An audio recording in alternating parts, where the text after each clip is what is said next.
Verse 1. Cry aloud, spare not, lift up thy voice like a trumpet, and show my people their transgressions, and the house of Jacob their sins.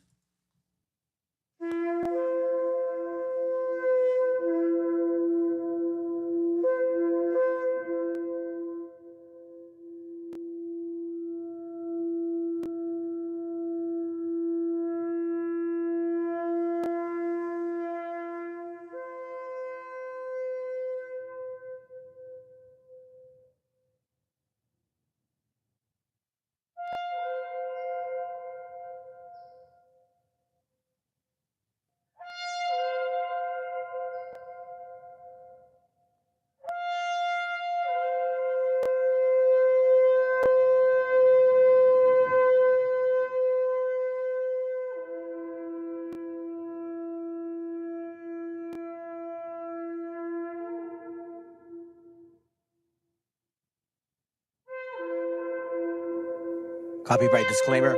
This content does not belong to Bible Chronicles or claim this intellectual property. The content provided today has and always will belong to the content owner. Bible Chronicles does not have any affiliation with the owner of this property. As mentioned, Bible Chronicles did not intend to make use of any material for the purpose of harvesting gain. However, Title 17 of United States copyright law states material in use can only be done when it's for theological or general educational purposes, and thus Bible Chronicles believes that this principal material falls under fair use, which honors protection under Section 107 of the same U.S. copyright law.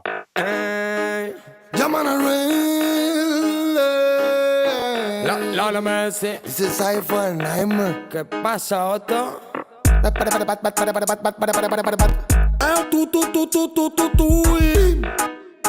It's original. Yo, watch no.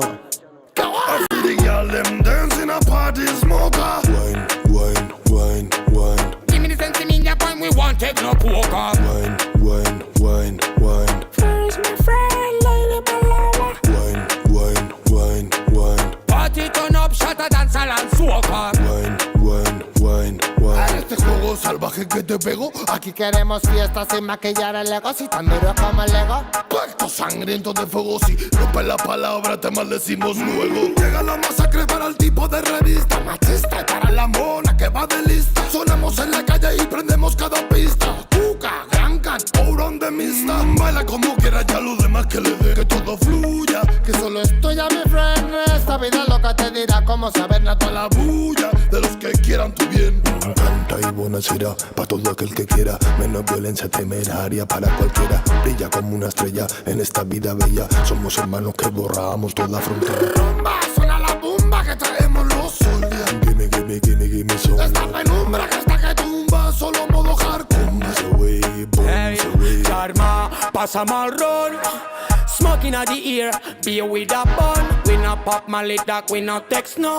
Girl wine for me now, mulya no plow. But bitch they a but we no girl clown. Run quick forward, bunny straight show. Up in your belly say me can't take it out. Can't test way dark, better just slow. Batman no ronca. No es mis pies al camisa, sino al camisa escolta. Monta la bici rica, monta. Tight pussy girl, straight from Colombia. Wine and jiggle sobre meu tota l'estona. Santifico el teu punani des de l'Ebre fins a Osona. Monument a Empúria Brava, monument a Barcelona. Fem sonar l'alarma antiincendis de la zona. Charma, passa'm el ron. Smoking at the ear, beer with a bun. We no pop my lid that we no text no. Girl wine for me, mulla I no I flow. feel the girl them dancing a party smoker. Wine, wine, wine, wine. Give me the sense in your point, we won't take no coca. Wine, wine, wine, wine. First my friend, lady Paloma. Wine, wine, wine, wine. Party turn up, shatter, dance, and soca. Wine, wine, wine, wine.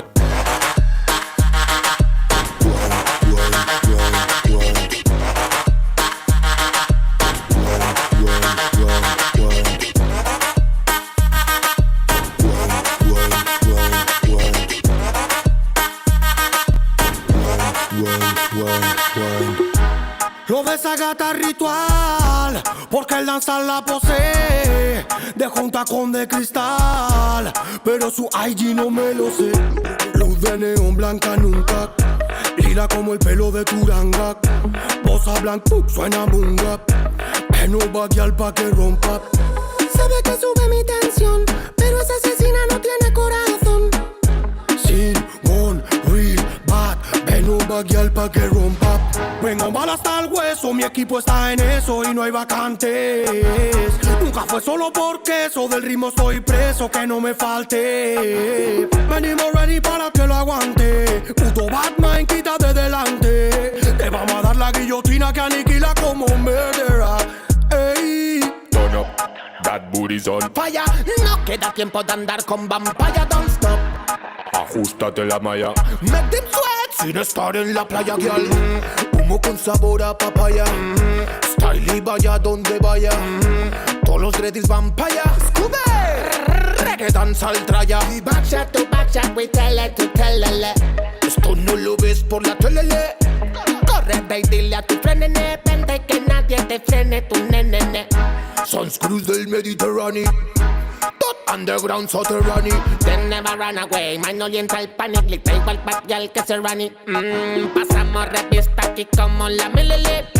Soundman del palo y kilili. Mr. Gran Campeón, nigga, cucape. Son lo que son y no son. Son unos I feel wannabe. the girl them dance in a party smoker. Wine, wine, wine, wine, Give me the sense in your point, we want take no coca. wine, wine, wine, wine, First my friend, lady palava. wine, wine, wine, wine, Party turn up, shut a dance and soca. wine, wine, wine, wine.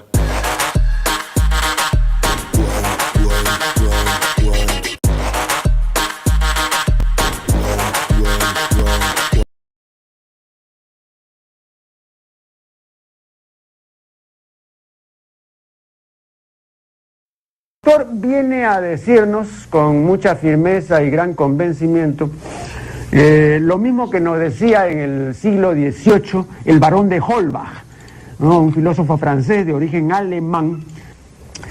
Si nos remontamos al comienzo, entonces hallaremos que la ignorancia y el temor crearon a los dioses. La fantasía, el entusiasmo o el engaño los adornaron o desfiguraron.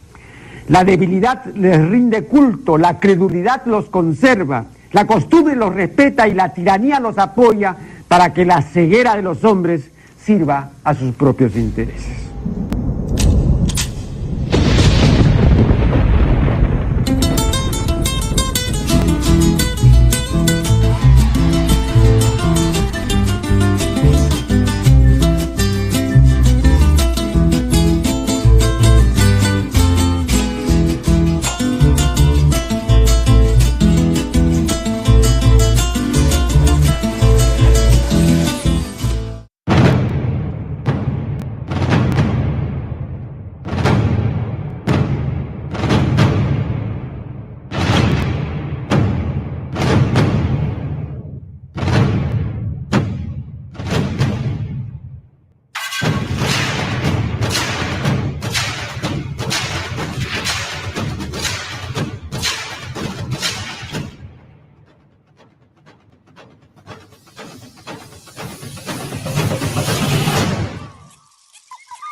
All right, so I'm kind of gonna call these el chisme de hoy. You know what I mean? I know chisme sounds like you're gossiping. I'm not gossiping. It's just like some shit we say.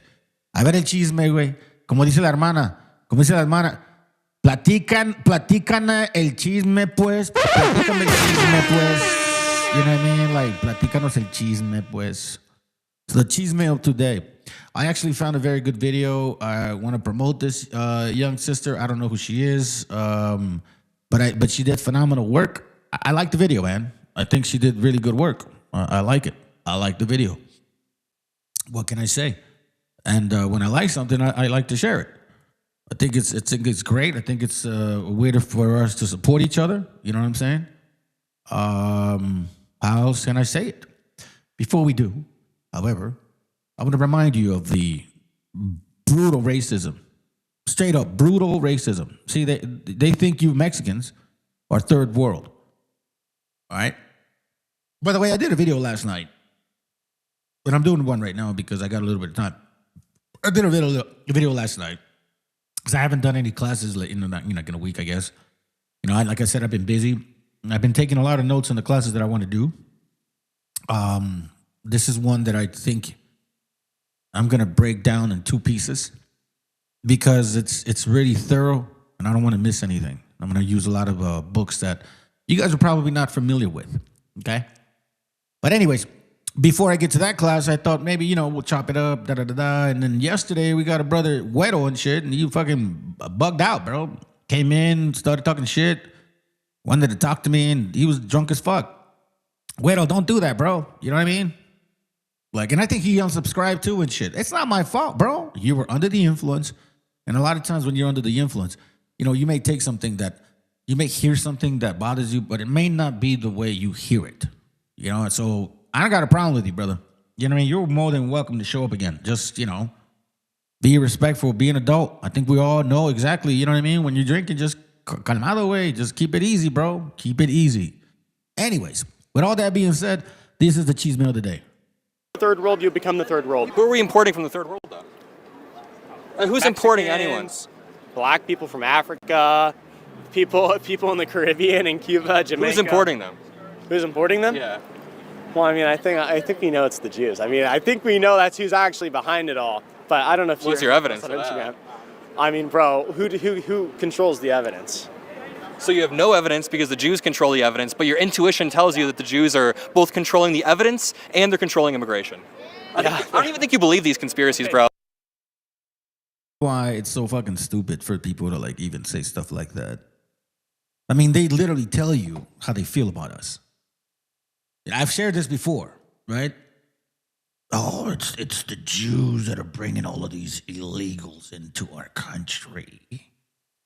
It's the Jews.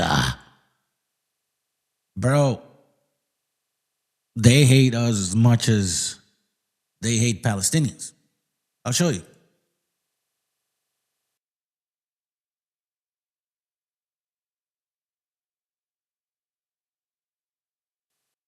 Que es un criminal sionista, lo digo abiertamente, que es un criminal sionista, lo digo abiertamente, él apoyó a Trump y es íntimo de Netanyahu. Entonces, cuando llegó Netanyahu a Dallas, Texas, que había un grupo de judíos o israelíes, no sé cómo se diga ya eso, le decían, oye, ¿por qué persigues tanto a los palestinos? Y les dice, los palestinos son para nosotros los israelíes lo que los mexicanos son para ustedes en Estados Unidos. Entonces yo... So how could they all of a sudden want to seriously, man, what the fuck's wrong with y'all? Anyways, but that's not the point. Remember, the CHISME of today. It's not a CHISME, bro. I want to show this sister's work. I think she did phenomenal work. Let's listen in. It's a little bit, it's not long, but long enough for us to enjoy it. Let's go.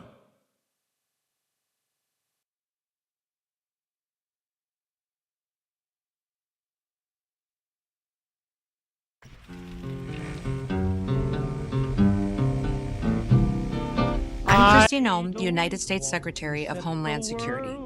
Thank you, President Donald J. Trump, for securing our border and putting America first. If you are considering entering America illegally, don't even think about it. Let me be clear, we will hunt you down. Criminals are not welcome in the United States. If you try to enter illegally, you will be caught. You will be removed, and you will never return. If you leave now, you may have an opportunity to return and enjoy our freedom and live the American dream. Strong borders mean a stronger America. President Trump is making America safe again.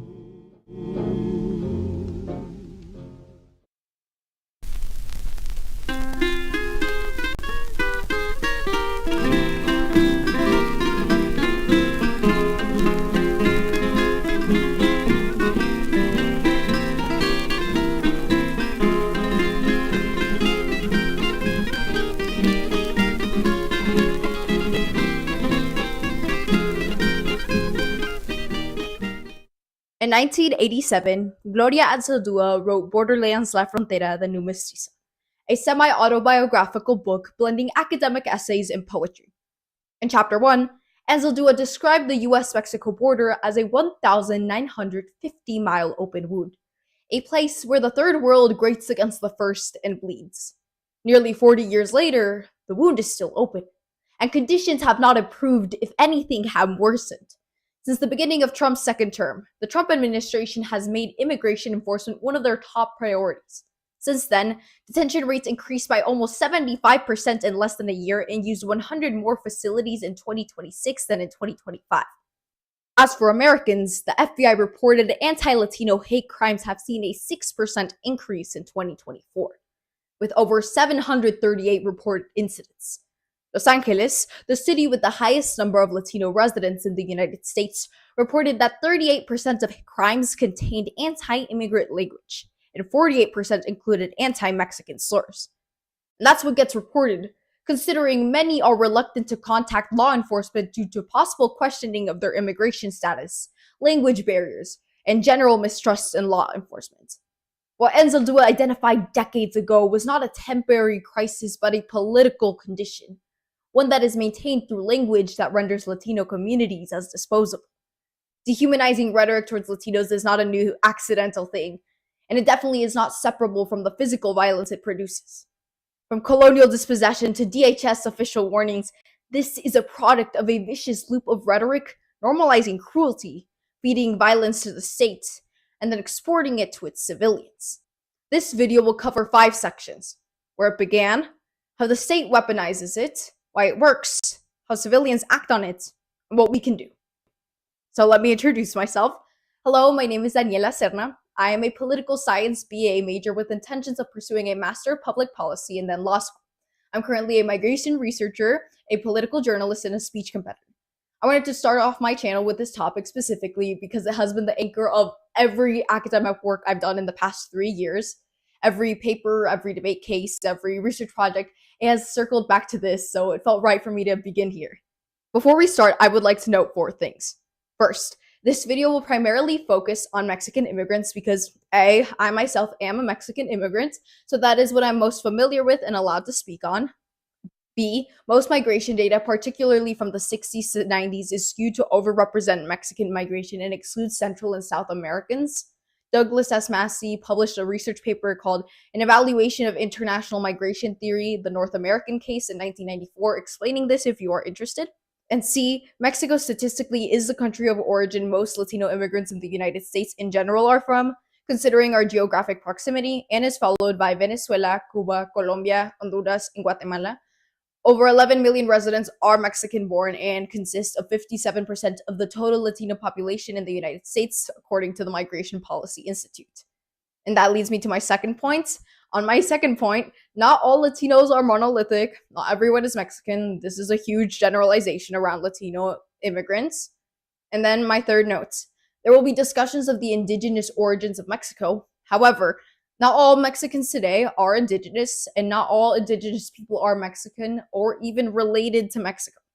As a Purepecha woman, it is very important to distinguish this and remember that Mexico is still a settler colonial state to its own indigenous people today. In my fourth and final note, I want to give a very specific shout out to the debate team, Shawnee Mission South AZ from the 2023 to 2024 season. They ran critical affirmatives that introduced me to this literature for the first time, and I genuinely do not think I would be making this video without them. That's where it all started. So without anything else to mention, let's start.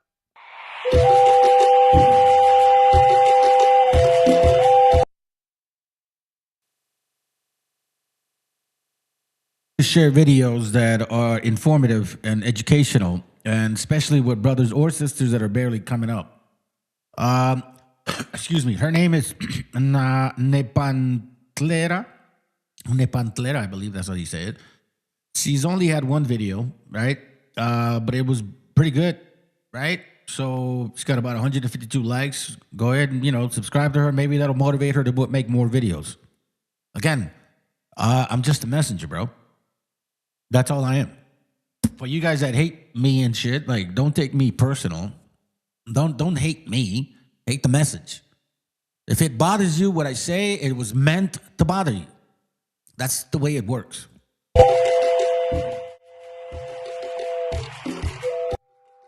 To live in the borderlands means you are neither hispana, india, negra, española, ni gabacha. Eres mestiza, mulata, half-bred, caught in the crossfire between camps, while carrying all 5 races on your back, not knowing which side to turn to run from. Before the colonization of the Americas, the area that is now Mexico was Mesoamerica. In 1428, the Aztec Triple Alliance, also known as the Tenochca Empire, was created consisting of 3 Nahua city-states, Tenochtitlan, Texcoco, and Tlacopan, to overthrow the Azcapotzalco Empire that dominated Central America. The Mexicas, whom we now know as the Aztecs, rapidly expanded after and created the tribute system to split goods, labor, and sacrifices across the region. These cities were huge and advanced, with Tenochtitlan having 200,000 people alone. It was one of the largest cities in the world at the time. In 1519, Hernán Cortés landed on the Gulf of Mexico near present-day Veracruz, marking the beginning of the Spanish conquest. The Mexica Empire collapsed by 1521, and the Spanish created the Mestizo race to categorize and divide in this new system of power. 300 years of Spanish colonial rule ensue, with Spain reducing the indigenous population from 25 million to 1.5 million by 1650. Huge times come to 1821, when Mexico gained its independence from Spain. Meanwhile, in the United States, James Monroe was president, and in 1823, Monroe announced the Monroe Doctrine, which prohibited further European colonization in the Americas. Which ironically, this is when the border became imposed because Anglo settlers, or what Gloria Anzaldúa describes as white people and the dominant cultural, linguistic, and political influence of the United States. Basically, the Monroe Doctrine told other white people, don't come here no more. We're going to be the white people that are going to conquer this continent here. Like, we don't want you Europeans no more. We're calling ourselves Americans, even though we're Europeans. Like, right? You know, like they're fucking straight on Cracker Barrel Europeans. But now they're American, quote unquote, and told the Europeans, Monroe Doctrine is in effect, please stay out of it.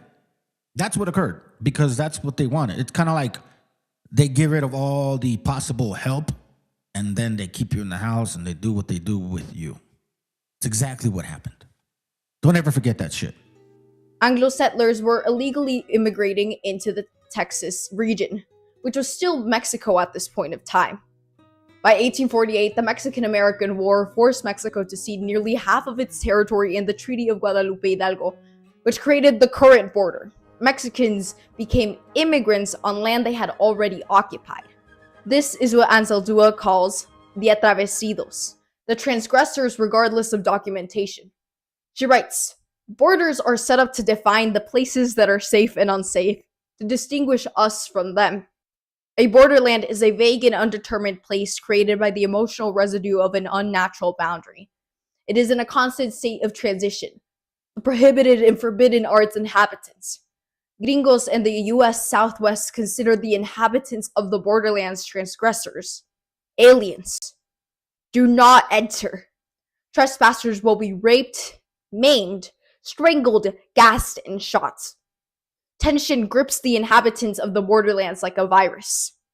When the border assigns who counts as human and who is a threat, it's the process Argentine philosopher and scholar Maria Lugones describes and toward a decolonial feminism, dehumanization and active reduction to continue the colonial project. The oppression of Latinos in border states is a continuation of that, but in a neo-colonial context.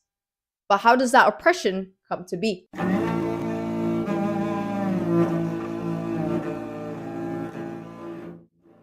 To live in the borderlands means put chile in the borscht, eat whole wheat tortillas, speak Tex-Mex with a Brooklyn accent, be stopped by La Migra at border checkpoints. J.K. Haulani Kawanui's theory paper, A Structure Not an Event, Settler Colonialism and Enduring Indigeneity, explains that colonialism endures in modern society through structures. Policies and operations are nodes in that continuous structure. While the name may change, it is noticeable how the rhetoric remains the same. Let's first look at how state-endorsed violence began. Beginning in 1942, the Bracero program was the largest U.S. guest worker program, bringing over 4 million temporary Mexican agricultural and railway workers to fill labor shortages after World War II. The Bracero program identified Mexican workers as targets for exploitation since many were desperate enough to work hard for less, while the border criminalized those very workers it depended on. Mexican labor has always been needed and extracted. The program also caused the agricultural dispossession of Chicano landowners, the devaluation of the peso, which in turn led to even more migration from Mexico, and the expansion of maquiladoras, manufacturing plants in Mexico with the parent company's administration facility in the United States. In 1954, Operation Wetback deported more than 1 million Mexican workers, many that were brought here by the Bracero program in the first place, and even targeted U.S. citizens of Mexican descent. From the name itself being a slur towards Latinos, it was a clear pattern of barriers creating exploitable, desperate labor and then accusing migrants of invasion. While the Bracero program ended in 1964, the Immigration Reform and Control Act of 1986 introduced employer sanctions measured by the illegal and illegal binary in the workplace. Then in 1993, Warakuya, check it. I'm sharing a video that this sister did. She's actually newer to YouTube, but she did pretty good, man. She's like, you know, she's college educated, whatever. Not many subscribers, but she got 1.8 views on this video, and I thought it was good. I figured I should share it with y'all because it's important. Again, what I like, I share. That's educational and fundamentally important for our people to know. Fuck yeah, I'm gonna share it. Operation Blockade, Yeah, as much. Just go back and then come up. Renamed Operation Hold the Line, became the first border enforcement strategy that stationed Border Patrol agents directly on the border to stop unauthorized crossings right there, instead of waiting to detain them once they were in the United States. Wayne Cornelius's Death at the Border explains that while it initially reduced migration, after some time, migration returned to its same numbers. Migrants found different ways to enter, but the conditions simply increased the danger that came with migration, since heat exposure and dehydration made death massively common. Rather than opting to facilitate the process of legal migration, policymakers chose to design death traps in their policies. This strategy continued into 1994 with Operation Gatekeeper in San Diego, where military troops were stationed at the most trafficked crossing, again pushing migrants into the Sonoran Desert, and then the death toll increased dramatically. The border became legal too in 1994, with California Proposition 187, which stripped undocumented immigrants of healthcare, education, and social services. By now, invader, freeloader were ingrained in the vocabulary of the LA news media. The bill was passed but blocked before implementation. A dangerously close call. Following 9/11, security in the United States became dramatically more restrictive. In 2002, the Department of Homeland Security was created, followed by Immigration and Customs Enforcement in 2003. Immigration enforcement was now fused with counterterrorism rhetoric. Excuses of national security became the new economic threat. In 2000, that's why it's important to look at those timelines. Look at 1942 all the way to 2002. 1942, the Bracero program. U.S. imports 4 million Mexican workers. 1942, remember, this is World War II shit, okay? And then, once they, quote-unquote, disque ganan, right? It was actually Russians that did the fucking work, not these fuckers. All of a sudden, now they're like, fuck these Mexicans. We're sick of you damn beginners, bro. You guys are taking our jobs. You mean the jobs that you couldn't do while you weren't here. And now we're taking those jobs, even though we've been doing it for 10 plus years or more. Remember, keep in mind, the Bracero program started in 1942. Raza, we're very loyal, dedicated to our job, okay? It's very rare that we jump around and shit, unless you just, you know, I don't know. Typically, Raza doesn't jump around jobs. You know, we'll last like five years minimum, you know what I mean? A lot of us go like 10 plus. So this right here tells me that you started the Bracero program, people are established, they have their families, they're working hard. All of a sudden now you're like, Operation Wetback, fuck these Mexicans. Talk about disgusting, bro. Talk about that shit. Look, listen, I don't care if people don't want to listen to what I got to say. It doesn't matter to me no more. At this point of my age, my life, like, you think I give a shit? I had what? 2 people unsubscribed yesterday because apparently they got emotional with me. Like, that's how stupid people are. You get what I mean? At least this is the moment I get to fucking just express how I fucking feel, man. Because a lot of times I'm just busy at work. That's all I do. And take care of my family, take my daughter to practice, you know, here with my fam, like raise the kids. Like it's I don't have a luxurious life. You know what I mean? I don't go travel around and shit, even though I probably could. 1964, 10 years later, end of the Bracero program. 20 fucking years, almost 20 fucking years of people establishing themselves. You're asking for help. All of a sudden now you got to go. And it doesn't end there. In 1986, 20 years later, 22 plus years later, okay, introduces illegal binary to workplace. Then they get tired of it. Operation Blockade. First prevention through deterrence. You see, they need the help, then they don't want the help. They need the help, then they don't want the help. They're like that sloppy, fucking problematic girlfriend that you have, that she don't want you, and then she wants you. That she don't want you, and then she wants you. Bro, you Cracker Barrels are disgusting to me because this is what you are. Again, I don't care. I don't care anymore. It doesn't matter to me. I don't care. You got motherfuckers don't even listen anyways. You either listen, if I was a Moreno or a Gringo, you guys would be listening to me, but I'm not. Instead, you know what I get? Some dumbass Mexicans coming to my channel telling me that I'm an agent and that I'm a CIA operator. Like, what the fuck is that, bro? 1994 Operation Gatekeeper. Once again, migrants pushed into the Sorona desert death spikes. A lot of our people have been dying in the desert for a long time. 1994 California Prop 187. Strips undocumented immigrants of healthcare, education, social services, pass, block. Boom, done. 2001. National security reframed to refuse immigration enforcement. I'm sorry, reframed to fuse immigration enforcement with counterterrorism. So now they call us terrorists. DHS created 2002 immigration under a national security agency for the first time. 2003 ICE created, and now they're shooting people. Yeah, go for it.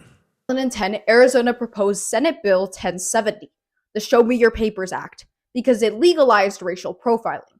It was mostly struck down by the SCOTUS in the 2012 Arizona versus the United States case because it violated the Fourth Amendment that prohibited stops and searches based solely on race. It only upheld stop and check laws, meaning states could assist in enforcement even if they can't independently criminalize undocumented presence. In 2021, Operation Lone Star was put into action by Texas Governor Greg Abbott, costing over $11 billion. The initiatives aim to combat drug trafficking by adding razor wires to the border and mass arrest undocumented immigrants. Then in 2024, Arizona created Proposition 314, which allowed the state to arrest individuals suspected of illegal border crossing and criminalized state-level illegal entry. It passed, with some parts of the law applying now, but it continued the Senate Bill 1070 logic with updating framing.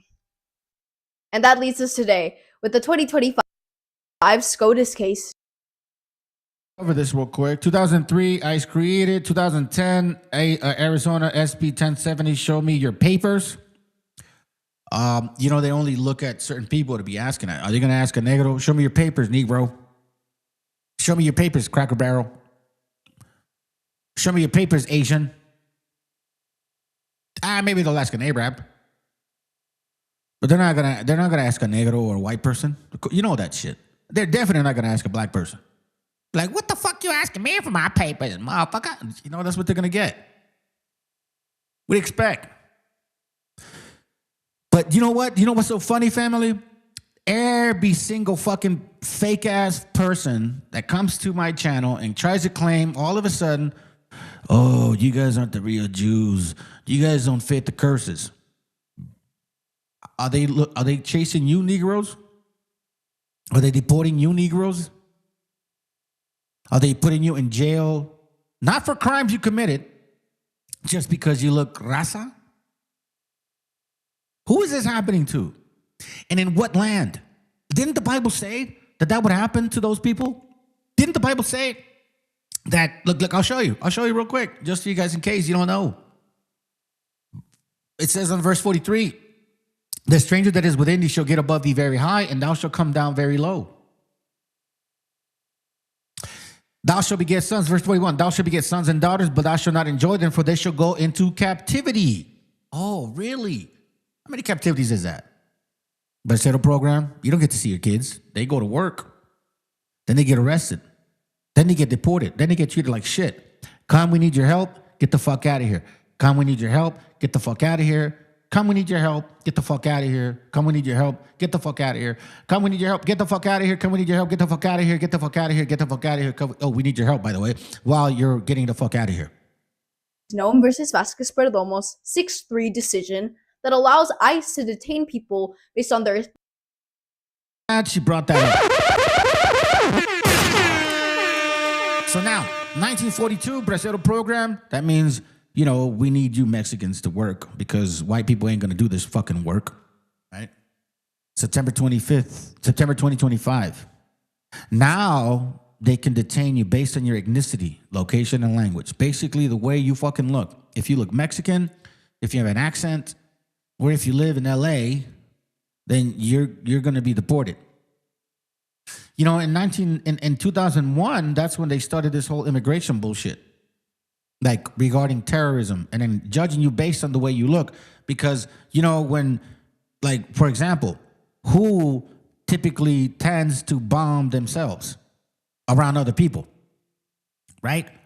Arabs. So then now they base it on the way you look. So when I know you guys didn't think of this because it wasn't happening to you, but if you look like an Arab and you're about to, you know, go on board a plane, they really look at you sketchy. You know what I'm saying? So then none of you motherfuckers cared about the way they were looking at them. Now there's a law that says because of the way you look, if you look Mexican, if you sound Mexican, or even if you live around Mexican motherfucking people, that gives me the right to pull you over and ask for your papers. Ethnicity, location, and language. ICE's increased presence in Americans' glaring disapproval of ICE have put them at the center of the public eye recently since January of this year. On January 7th, Renee Nicole Good, a 37-year-old mother and poet, was fatally shot by an ICE agent during an encounter on Portland Avenue South in Minneapolis. The killing quickly sparked protests and national debate over the conduct of federal immigration officers. Less than 3 weeks later, on January 24th, Alex Pretty, a 37-year-old ICU nurse at the Minneapolis VA hospital, was shot and killed by federal agents during another confrontation in the city, prompting even more federal civil rights investigations and renewed calls for accountability. As if brutality on the streets wasn't dystopian enough.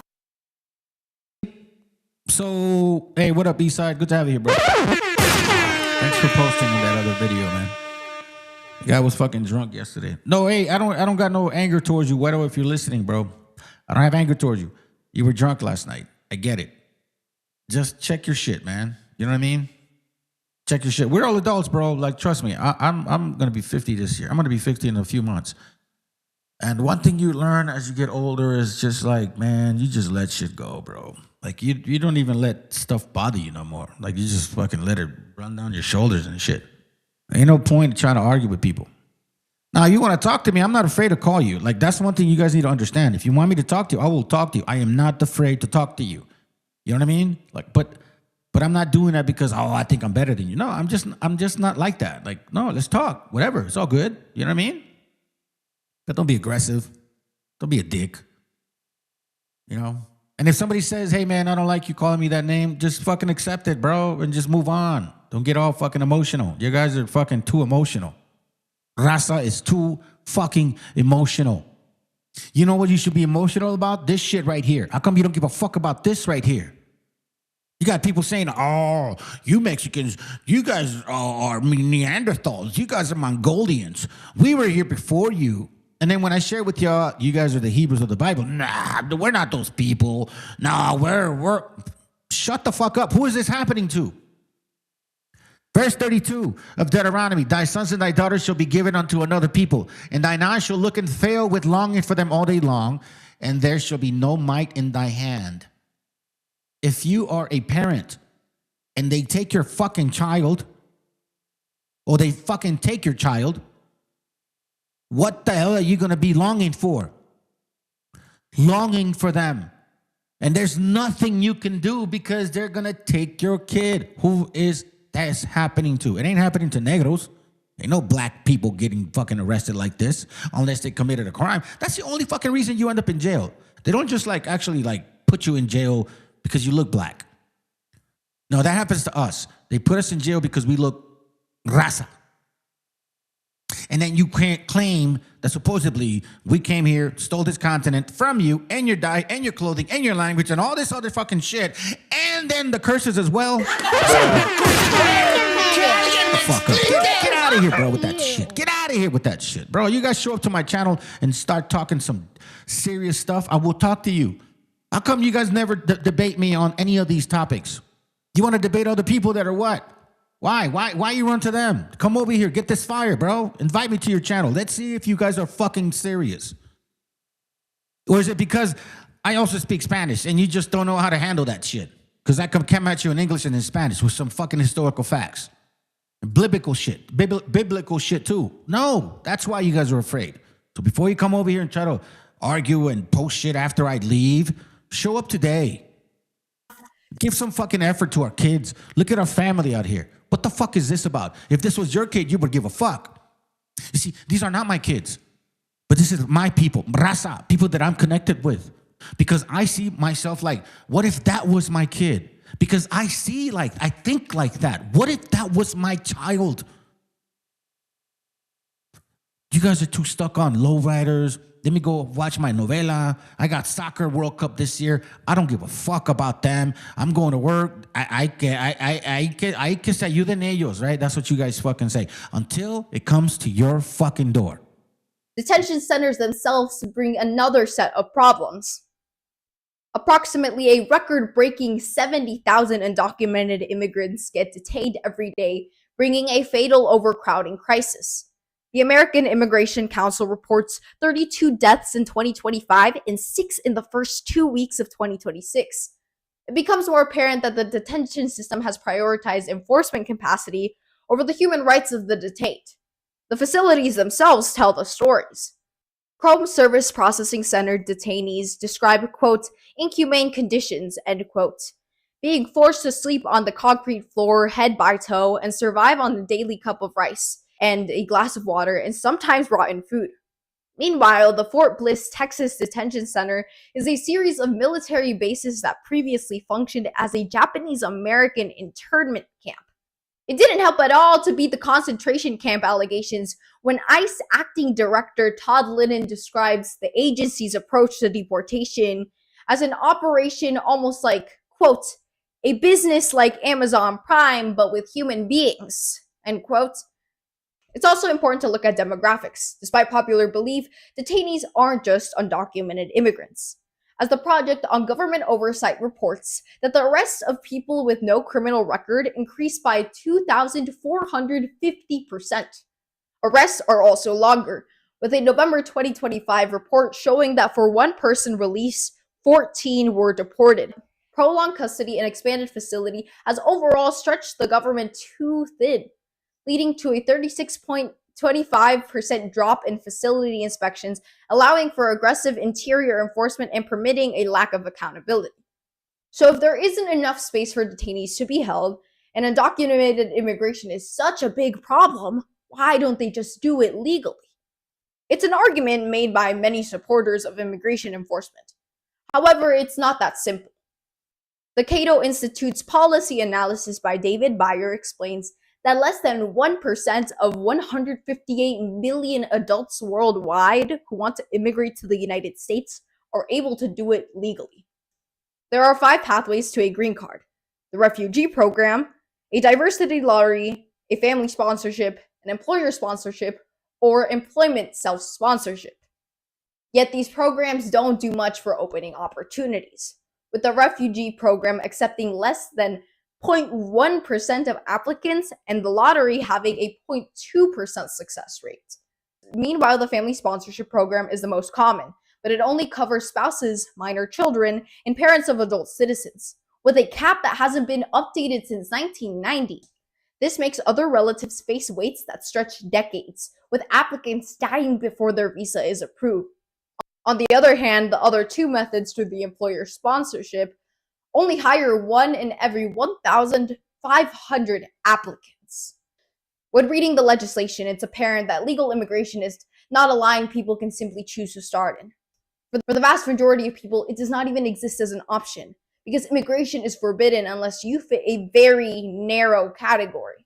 Okay, wait. So ICE is committing police brutality, detention centers don't have the capacity to hold the people they detain safely, legal immigration is even harder to achieve, and 6 out of 10 Americans agree that ICE has, quote, gone too far, end quote, according to a 2026 Politico poll. Why hasn't anything been done? The answer always leads back to money. When Trump funded ICE with $75 billion under the One Big Beautiful Bill Act, he granted them immunity through a financially stable backbone of steel. ICE can act with almost no repercussions because threats to force accountability like a government shutdown don't affect them.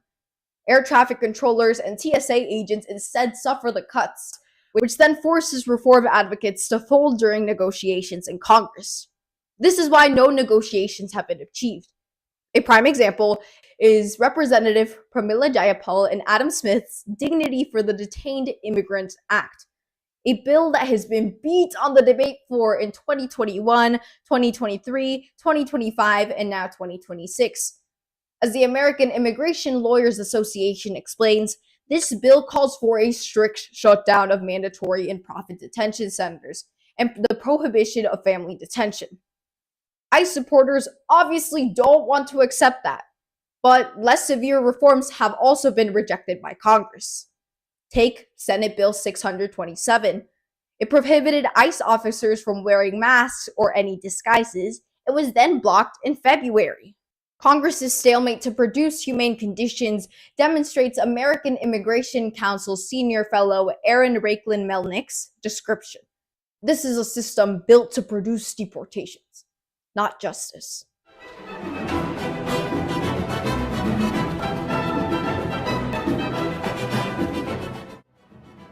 To live in the borderlands means people walk right through you. The wind steals your voice. You are a scapegoat, the forerunner of a new race. While it may be easy to name in which ways the state oppresses, it's harder to pinpoint how it is allowed to. Kyla Wazana Tompkins Biopower explains the work of African theorist Achille Mbembe in Necropolitics. This is when the sovereign states define life chances through violence against marginalized communities. The disappearing of Indigenous and Latino people is how these systems are designed to work. The state then enforces necropolitics through Michel Foucault's power knowledge, the production of knowledge by authorities to shape certain perceptions. This can be seen by the start of Trump's 2015 campaign where he called Mexican immigrants, quote, rapists, end quote. They're not sending their best. They're not sending you. They're not sending you. They're sending people that have lots of problems, and they're bringing those problems with us. They're bringing drugs, they're bringing crime, they're rapists, and some, I assume, are good people. Quote, and responsible for, quote, invasions, end quote, at the border. In 2018, he tweeted that immigrants were, quote, infesting, end quote, the United States. Then in 2024, referred to immigrants as, quote, poisoning the blood of our country, end quote. This language that is weaponized by a powerful authority figure of such high status conditions the public to associate the Latino identity with criminality and inferiority. Dr. Patricia Roberts Miller explains that it's a strategy enforced by demagogues or politicians that appeal to emotionality and false information over logic and fact, in order to create an in-group and an out-group, and then rise to power through the in-group. This pattern is not new, as seen by former Governor Huey Long, who blamed the wealthy for the poor's misfortune in Louisiana, and Father Coughlin, who pinpointed the Great Depression on Jewish people. This mechanism does not require the demagogue to believe what they say, only requires an audience that is willing to. The demagoguery works in part because it lands on a group of people that has already been primed. Scholars Celeste Watkin-Hayes and Elise Kowalski trace how deservingness frameworks have historically been used to justify denying groups access to state resources on basis of who they are. Latino immigrants have been constructed as the new undeserving. They were framed as a population marked as morally lacking and a drain on resources that they were never meant to access. But this framework is not new, and it is not unique to Latinos. In 1976, Ronald Reagan based his election campaign on bringing welfare reforms. However, to build support for those policies, he would describe the people leeching off the system. Yeah, all the way Deuteronomy, brother. Warakuya, good to have you here, bro. All the way. But yet, they still won't hear it. It's like, hey, bro. Okay, verse 32. Deuteronomy 28:32. Thy sons and thy daughters shall be given unto another people, and thine eyes shall look and fill with longing for them all day long, and there shall be no might in thy hand.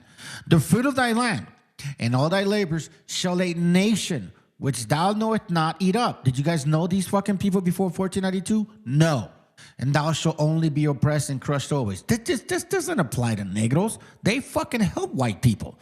Negroes have owned slaves since 1492, fought with the Confederacy in 1865 to continue being buck-breaking Negro slavers, just like buck-breaking white slavers. These things don't apply to them. They apply to you. But you want to know something? You're too afraid.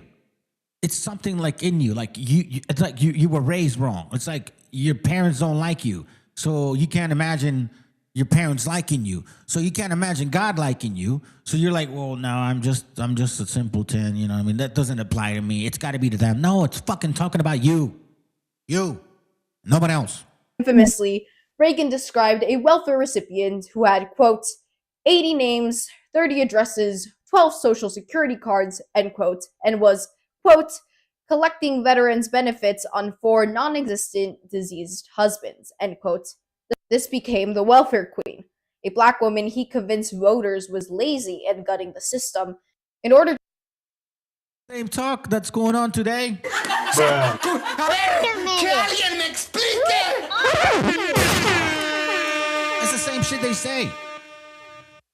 Welfare queen, Mexicans, illegals, you guys are all eating up the fucking da-da-da-da-da-da-da-da. Yet the majority of people that are on EBT are fucking Cracker Barrels, dirty white rednecks that marry their cousins and sometimes their sisters. And sometimes they even have kids with their own kids. And then they complain if the kid wants to abort the kid because they're all pro-life. To justify gutting social programs that millions of people depended on. He used her in speeches repeatedly, but she wasn't real. She didn't need to be because her archetype did the work regardless and continues to today, perpetrating racist stereotypes about African Americans and fostering resentment towards them. The invader language does the same work now. These perceptions can also be cultivated through media. George Gerbner's cultivation theory determines that heavy media exposure causes slow normalization and shapes perceptions of reality, especially... I want you to pay attention to that. Exposure to meta. What is meta today? Facebook. Exposure to media, okay? Coding and storage. TV world, attitude, facts. They feed you what you want to feel, what you should think, how you should act towards the people that you see in media. Direct experience, hardly any. Personal communication, y'all don't like to talk. You don't even know your own. Listen, this is the only country, right, that doesn't know their neighbors. If you go to almost every other country tends to know their neighbors. North America, the United States of American citizens, are selfish fucking people that are not willing to even say hi to their neighbors. They don't even know the neighbor to the left or the neighbor to the right. They don't even know the neighbor across the street. That's how individualistic and sadistic you are, because you're selfish as fuck. You Cracker Barrel Neanderthals is exactly what you are. You want to make people be like you. Emotionless, like not social, not family oriented. get rid of your kids when they're 18, send your mom and your dad to the fucking hellhole when they're 65. That's what you guys are about. And you want everybody else to feel that way. You want us to treat our kids like that. You want us to treat our parents like that. It ain't gonna fucking work. Now, you are doing it to a lot of people. Direct exposure to your propaganda. That's fucking real. Now, let's move on. So the meta unit, right? The propaganda given to you by the TV world because you lack experience, communication, or, whatever. And the other medias, they provide that for you. Perception as closed remote. Perception is reality in your eyes. What you perceive. So the media tells you, hey, man, Mexicans, beaners, pigs, wetbags, we got to get rid of them. They're drug dealers, whatever, all this and that. And then that's what you conceive. What you perceive is what you conceive. The real world, attitudes and facts. Those sources, attitudes and facts, don't come from you. They come from what you've been exposed to. And then there comes the judgment about the so-called real world. But again, it's all the perception. The real world in your perception is not the real world that we're looking at. You fucking bastards said, oh, we're the greatest people on the planet of the earth, while you're robbing and stealing and eating up all the resources of other nations. How can you be the greatest fucking civilization if you need to rob and steal from other nations? You can't be the greatest civilization if you need to rob and steal from other nations. It just doesn't work like that.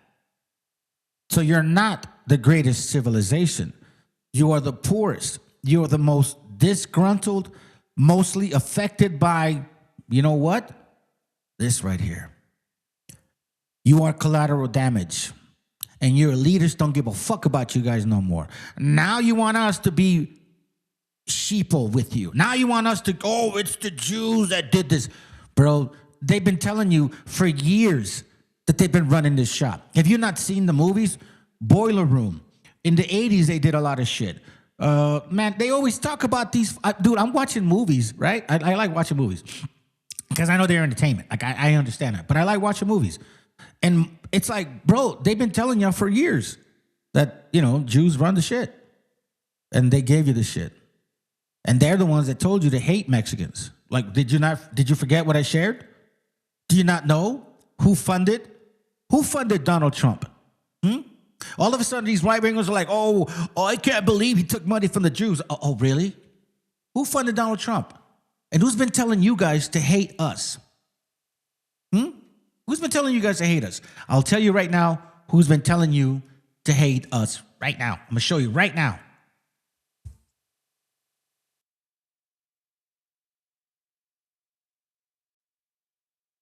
Que es un criminal sionista, lo digo abiertamente, él apoyó a Trump y es íntimo de Netanyahu. Entonces, cuando llegó Netanyahu a Dallas, Texas, que había un grupo de judíos o israelíes, no sé cómo se diga ya eso, le decían, oye, ¿por qué persigues tanto a los palestinos? Y les dice, los palestinos son para nosotros los israelíes lo que los mexicanos son para ustedes en Estados Unidos.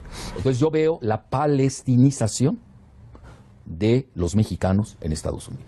Con todo you may not be Mexican, but if you look like indigenous or quote unquote Hispanic, you're gonna get the fire. Right, Guaracuya says the majority of poor Anglo receive the most benefits. They are lazy and should contribute if they are true patriots to America. Nah, they're not. A lot of times, here's the thing about them. They're not actually physically disabled. They'll say that they have depression. And I know this because, I used to sell insurance to people, life insurance. And one of the questions you ask them is like, are you on disability? And blah, blah, blah. And they're like, yeah, I'm in disability. I'm like, are you receiving benefits? Yeah, I'm receiving benefits. And then you don't ask them why. You just kind of go through the questionnaire. Like, have you been diagnosed with this? And they're like, nope, no cancer, nothing physical. But then they'll say, well, I'm on disability because I'm on depression. I'm taking depression medication. And you're on disability, you're getting disability income. Yes, I'm getting disability income because I'm on depression. That's what it is. Seriously. A lot of you motherfuckers in the red states do that shit. I'm not lying. Instead, they are lazy cunts who want to stay useless and want all the benefits while minorities groups get nothing. Yeah, I know that shit. The Anglo-Saxon American is the great gatherer who heaves about nothing. Yeah, bro. I like that one. Let me get that one. I think that's Obadiah. Is it Obadiah? I believe it's so. Let's see. Yep, it is. You know, it says here, the vision of Obadiah 1:1. It says, thus say the Lord God concerning Edom, Idumea, the Anglo-Saxons. And trust me, I've already identified y'all through your religion. You guys love Odin, Wotan, Gautur, Gatir, whatever the fuck his name is, right? Kaz, the deity of the Edomites. That's a German deity. The deity of the Edomites is Kaz, and that's them. It's talking about them. We have heard a rumor from the Lord, and an ambassador is sent among the heathen. Arise ye, and let us rise up against her in battle. Behold, I have made thee small among the heathen, and thou art greatly despised. That's why you motherfuckers, nobody likes you here no more. Nobody likes you no more. It says, the pride of thy heart hath deceived thee, thou that dwellest in the cliffs of the rock, whose habitation is high, that say in their heart, who shall bring me down to the ground? Now, verse 5 says, if thieves came to thee, if robbers by night, how art thou cut off? Would they not have stolen till they had enough? If great gatherers came to thee, would they not leave some grapes? Good verse, bro. The heavy media exposure causes slow normalization and shapes perceptions of reality, especially amongst modern audiences. It's the resonance phenomenon, as he calls it, where the pre-existing fear, in this case, created by Trump's rhetoric, is now intensified by repeated exposure and absorbed by viewers as truth. This is how rhetoric scales from political speech to everyday discrimination to mass violence.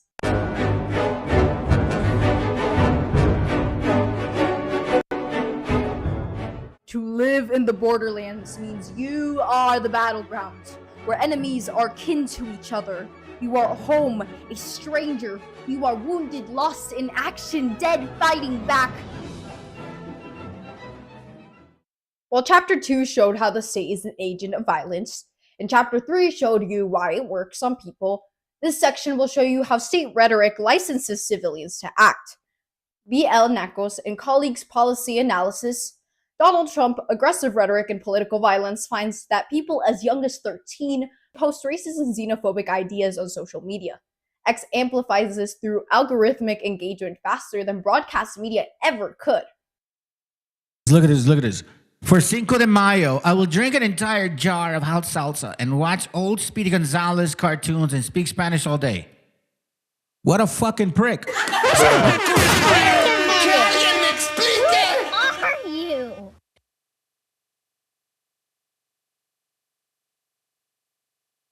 For 4th of July, I'm just going to go to Cracker Barrel, eat some stale-ass potatoes with stale-ass meat. I mean, what the fuck do you white people even make? What do white people even cook? Seriously, what do white people cook? I want to know. What is your cuisine? What is that? What is your famous plate that we should all be fucking so supposedly looking forward to? I think I know that verse, bro. Proverbs, is it the one about the oh no. But this one's good too, by the way, in case you don't know this. In this chapter, Proverbs 6. Is it this one? Hold on. I'm gonna read yours real quick. Or maybe it's Sirach 6. It doesn't matter. Thank you, bro. I appreciate that. Proverbs 6:17. A proud look, a lying tongue, and hands that shed innocent blood. That's them. And heart that deviseth wicked imaginations. Like, for real? Feet that be swift in running to mischief. A false witness that speaketh lies, and he that soweth discord among brethren. Because, technically, they are our brother. Technically. I appreciate you, Joe, for sharing that. Technically, they are our brother, But this is what they're about. Cinco de Mayo, I will drink an entire jar of hot salsa, watch old Speedy Gonzalez, and speak Spanish all day. Who the fuck are these white Cracker Barrels, bro? Like seriously. Let me see. For 4th of July, I mean, it's, man, I don't even want to say it because fuck, dude, that's fucking gay, bro. But it's their custom. You know, the Romans, they're pederast. They're catamists and shit. So it's like for me saying, for the 4th of July, I'm gonna be the pederast and I'm gonna be a catamist. For the 4th of July, I'm gonna be a pedo. For the 4th of July, I'm just gonna continue not taking showers and wiping my ass because like that's something that Cracker Barrels don't like. You know what I mean? And then I'm gonna speak English all day because I want to be white for 4th of July. For the 4th of July, I'm going to drink ale, dance with no rhythm, talk like I came out of the ground like a mushroom.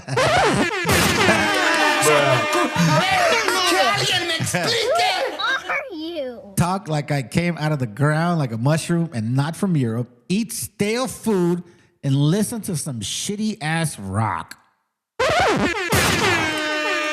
I think that's what we should do for 4th of July, bro. I think for 4th of July, we all got to post some shit like that. For today, 4th of July, I'm going to be boring as fuck because there's absolutely nothing fun about Anglo-Saxons. Your food, your music, just your ways, like, you guys suck, bro. If it wasn't for us, you would be dead.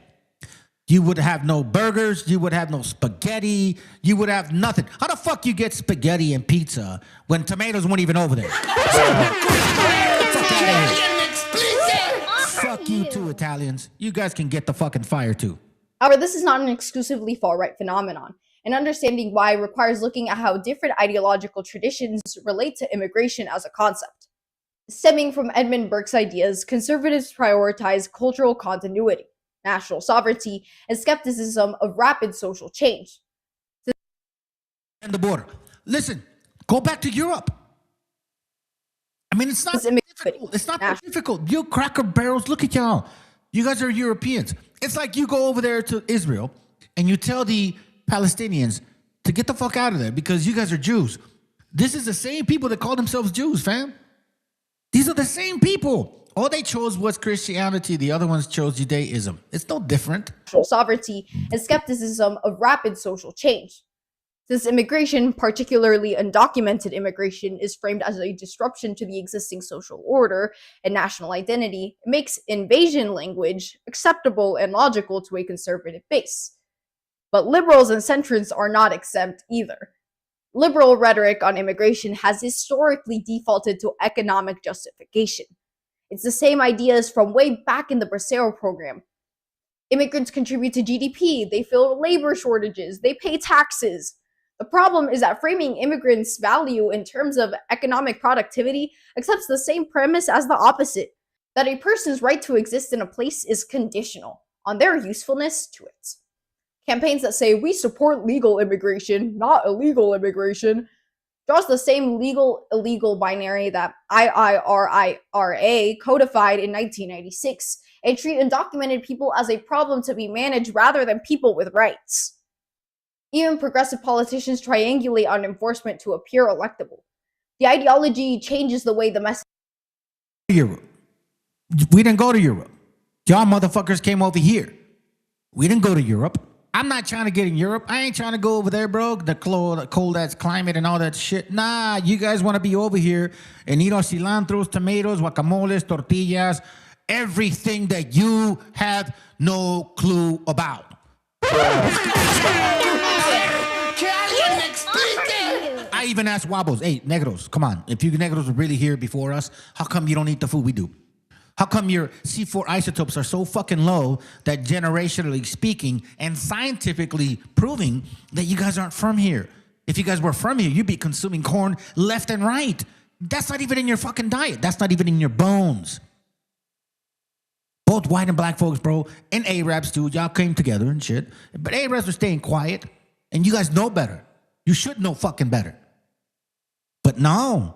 The Anglo and the Negro, no, they want to talk their mouth. Okay, sounds good. We're going to send you guys back. Let's go. It is sent, but it does not change the meaning. Once the state normalizes the idea, regardless of party, civilians absorb the permission. And this is a documented feedback.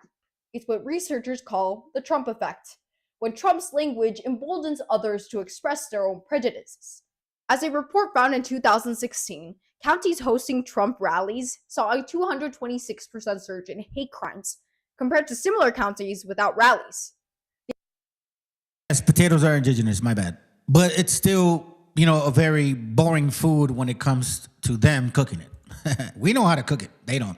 The aforementioned NACO's paper also documented at least 41 domestic terrorism or hate crime cases, in which perpetrators explicitly invoked Trump's rhetoric by 2020. It's in the way that in 1915, Anglo civilians and law enforcement lynched around 100 Chicanos on the South Texas border. 7,000 Mexicans fled across the border for their own safety, eerily similar to what we call today self-deportation before it was ever a policy term. It's in the way they shouldn't be mad, because it's fucking true. I piss people off when I tell them half of their food are indigenous American crops. Yeah, bro, listen, Italians, shut the fuck up. Perdi la morti, or no la pino. Shut up. You would not have pizza, spaghetti, or none of your fucking cuisine if it wasn't for tomatoes, pendejo. So then, if it wasn't for tomatoes, when the fuck did you guys become the Italian cuisine?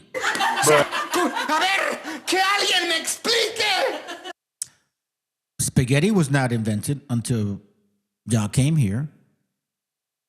Pizza was not invented until y'all came here.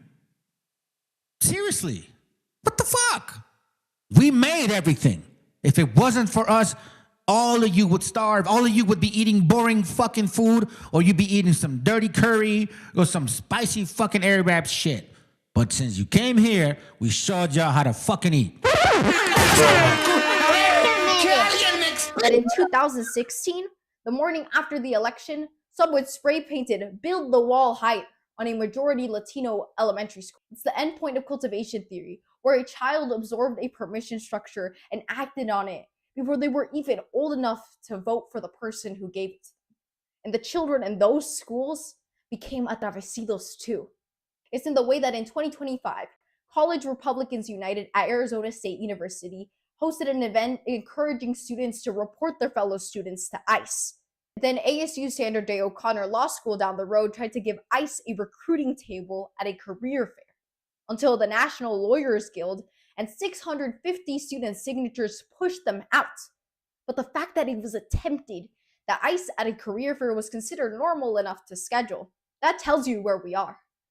And it's in the way that on August 3rd, 2019, a man drove 10 hours from Allen, Texas to a Walmart in El Paso, specifically because it was in a heavily Latino neighborhood near the border. He killed 23 people and severely injured 23 more. In his manifesto, he used Trump's exact words.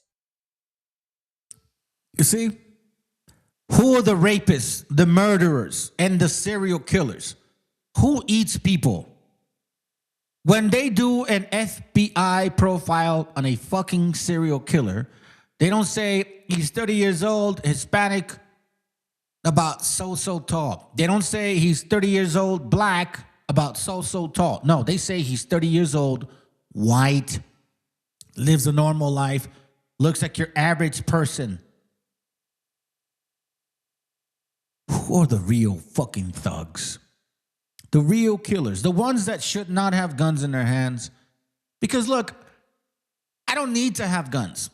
You need them, but I don't need to have them. You get what I'm saying? Like, it don't make me stronger to have them. You guys, for some reason, need those things to make you stronger. You can't live without a gun, or else you have no huevos. It's like without a gun, you can't even get a boner. Seriously, this is an Anglo-Saxon shit. This is an Edomite, an Odin, cause, deity of Edomites. This is something that you guys have in you. Hate, hate, hate. Then you want to come to my channel and talk about me. Please. I don't send my children to, out of my home when they're 18, and I don't get rid of my mom when she's 65. If anything, I welcome her. I want my mom to live with us. She don't want to, man. She's 80-some years old, and she's on her own. You see, we're not like that. In general, I support the Christchurch shooter. in his manifesto. This attack is a response to the Hispanic invasion of Texas. Que alguien me explique. Who are you? 1492, Cracker Barrel. Redneck, stupid ass. Somebody raised this kid. Somebody had kids with their cousin and fucking had this child right here. Some white dude slept with his cousin and had this stupid ass right here. Invasion. We didn't go to Europe, you fuck faces. We're not in Europe. What the fuck are you talking about? They are the instigators, not me. I'm simply defending my country from cultural and ethnic replacement brought on by invasion. Bro, you're in the America. It's not like we're in fucking Europe, bro. We're not in Europe trying to invade European fucking continent, countries, whatever. You fuckers are over here. You are over here. And we let you stay here. Because in 1606, you were eating each other. Yeah, in 1609, sorry, the starving times. Yeah, you fuckers couldn't even handle it. You were eating each other. You were cannibals. If it wasn't for us, you would have not fucking made it. You. Some people will think that this statement is hypocritical because of the nearly complete ethnic and cultural destruction brought to the Native Americans by our European ancestors. But this just reinforces my point. The natives didn't take the invasion of Europeans seriously. You're right. You know, he actually is saying something important, family. And this is why I'm telling you, motherfuckers, that hate me or maybe listen to me, but still hate me, right? At least you're listening to me. You see this? The natives didn't take the invasion of Europeans seriously. We didn't. We didn't take it seriously. That's a man that's being honest right now. Actually, okay, and now what's left is just a shadow of what was. My motive for this attack are not all personal. Actually, the Hispanic community was not my target before I read The Great Replacement. This manifesto will cover the political and economic reasons behind the attack, my career, my expectations of what responds. How come this shit didn't come to light? Fucking Cracker Barrel, stupid ass Fox News. Or CNN. Nah, you guys are all in the game. See, that's what I'm saying, bro. If you think your Democrats are gonna help you, you're stupid. I mean, we already know the right don't give a fuck. We know the right ain't right? But the left is not the best either. The right ain't right, and the best is not the left is not the best. Okay? So please stop doing this shit. Oh, if I vote, I'm sure they're gonna listen to my fucking demands of me being a U.S. citizen. They don't give a fuck about you, bro. My next class is gonna prove to y'all how fucking minuscule you guys are. Your political collateral damage. That's it. That's it. That's all. You mean nothing to them. Quote, the Hispanic... Don't say that. See, don't say that, bro. Don't say that because, that hurts my feelings. No, what, you want me to lie to you? They don't want you here, puto. You're from here, but they don't want you here. Yeah, mama. Yep. All right? Invasion of Texas, end quote.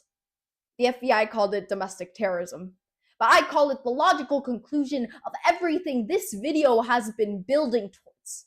The state does not need to directly order civilian violence. It only needs to signal that a group does not fully belong to the community.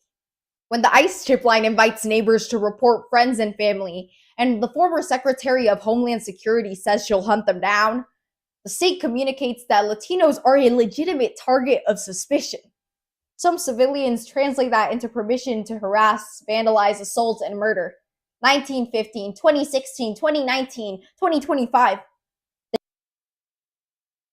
Bro, what did I tell you? This is the only way Cracker Barrels feel strong as men.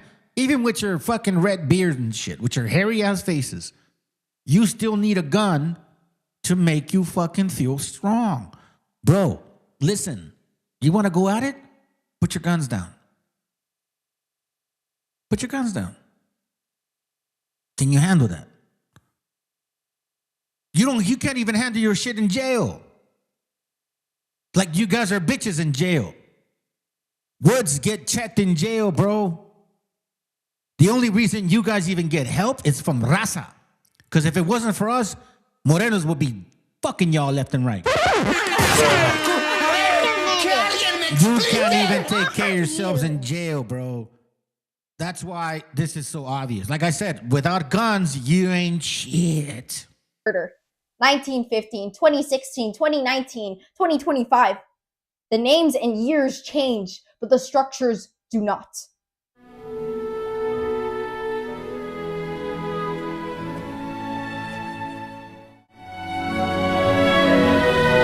To survive the borderlands, you must live sin fronteras. Be a crossroads.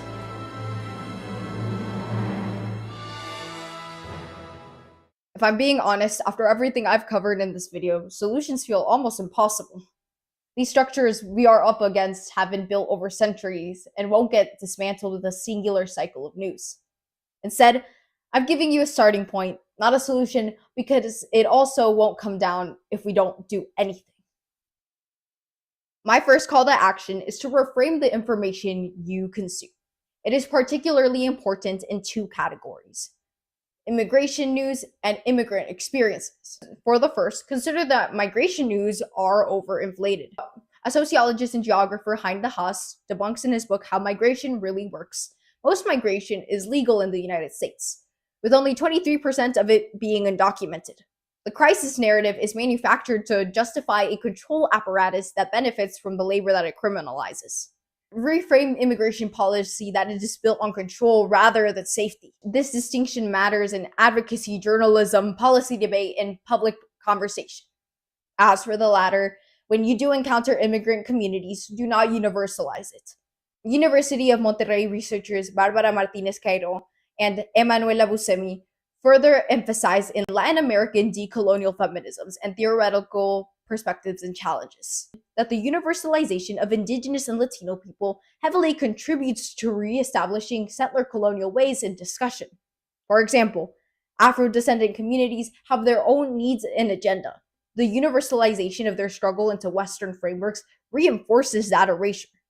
The model for resistance is a coalition that requires actually knowing each other, not just knowing about each other. And see, that's an important point, man. I have brothers that I've communicated with for years now. Waracuya is one of them, bro. Appreciate you very much. Let's see, who else is here?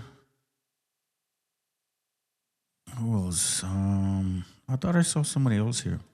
Anyways, I've known Waracuya. We talked on the phone a couple years already, man. And you know what? It takes time to get to know people, but it's the point to get to know people. And see, for you guys that like feel that, oh, but you can get personal with somebody right away. No, fuck no, bro. It takes time to get to know people. You can't skip the process. And all of a sudden feel comfortable and like, oh, I can just, no, you can't just talk to people like that. I don't know you, bro. You know what I mean? That you can change later on. You're married and your wife can change you in the way she fucking thinks. So that's why you have to be cautious. You get to know people. You express certain things you hold back. You know what I mean? I get it, bro. That's just the way people are. But you still have to get to know them. And you have to give them time as well as they got to give you time. And you can't force people to fucking like you or want to be dealing with you the way you want to be dealt with. They don't work like that. People have their space, their circle, or what some people call square. I call it circle. They call it squares, you know, like the 5%ers, whatever. I'm like, yo, I got my personal square, my personal circle, like, you know, and I'm going to let you in here and now, every now and then. Certain things I don't like about you, I'm going to let you know. And if that bothers you, when I push back and say I don't like that shit and you get offended, then we were never fucking supposed to be friends in the first place. Stop being fucking emotional, bro. For real. Each community has its own history, its own needs, its agenda. Don't flatten that. My second call to action is to go beyond just being aware. In the research paper, Decolonization is Not a Metaphor by Eve Tuck and K. Wayne Yang, it is explained that decolonization has become a symbolic means because awareness has become normalized to be enough action. The same danger applies to anti-racist rhetoric. Naming xenophobia or white supremacy does not dismantle the structure on its own. Yes, be aware of this, reflect on that, and act on it. For example, Do not use dehumanizing language. You already know from chapter 3 how this works. Every time Why, when I first came out of these stupid camps, I was like, bro, you guys are so fucking negative trying to teach people that, like, oh, look at you in sin. Oh my God, you're so evil. You need to come to the Lord. Yada, yada, yada, yada, yada, yada. This is what camps did, man. They go out there and yell at you and shit. Nah, brother. Nah, you see, you and sin. Look at you. You dyeing your hair, brother. Oh, shit, brother. You over here dating a white woman, brother. Look at you, brother. You're in Christianity, brother. You're a demon. Just yelling at him. And I'm like, you can't talk to Rasta like that. We've been destroyed spiritually and mentally so fucking long that by you yelling at them, they're just going to close up. That's what they're going to do. They're going to close up. They're not going to expand. They're not going to open up. You know what I mean? Because we've been bombarded with shit so long that as soon as we start hearing that negative talk, I don't want to hear it. This is important. About half of Hispanics hear racially insensitive comments and jokes from relatives and friends. This is a consistent basis. So, like, that's why I don't raise my kids so they can be fucking around with each other, like calling each other names. I don't like that shit. I think that's demoralizing. I think when you joke around with each other and make fun of each other, like, oh, look at you. Nah. In reality, it does bother you inside, as a kid especially. So as a kid, we've heard a lot of shit. You know what I mean? Like, I didn't really deal with, oh, look at you, you're all darker skin. No, those are my brothers. I had a couple brothers that were darker skin. I wasn't like that. But I had freckles.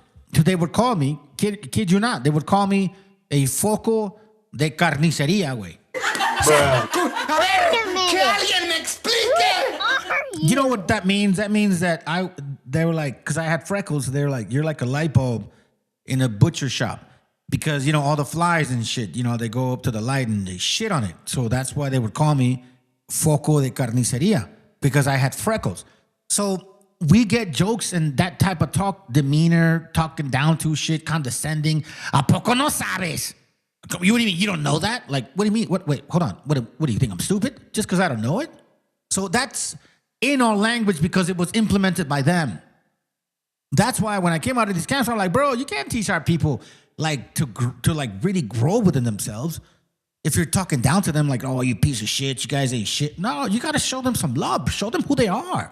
Show them our history. Show them our diet, our clothing, our folklore, our like, you know, our languages, similarities on those books. Why does it always have to be negative of Deuteronomy 28 because you were this bad?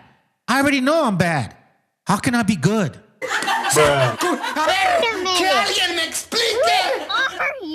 This is what it requires, family. You need to get out of your own fucking shithole shell. You use illegal as a noun for a person. Every time you joke about border hoppers, you are contributing, even in a small way, to the normalization machine.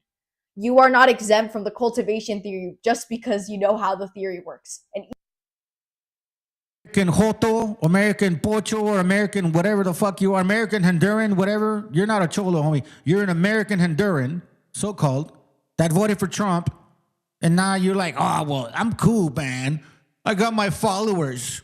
Look at me going skiing. Oh, my God, I'm living the white world.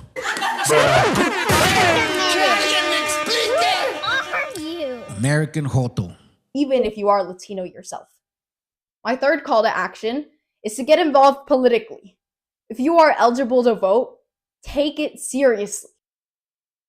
This is where I pause. Okay? I appreciate you, sis. I like what you're saying, but that's not going to matter.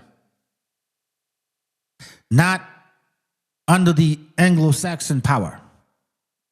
Like if we had control, yeah, I could probably agree with you. But not under the Anglo-Saxon power. In Arizona. Oh, somebody got offended because I called him out. American Joto. American Cholo. You know, the one that voted for Trump? That guy. If you guys are following him and you're hearing this channel, let him know that I said that shit. The deadline to register is 29 days before an election. You can also register in person on election day at your county recorder's office. It's basic, but call your representatives.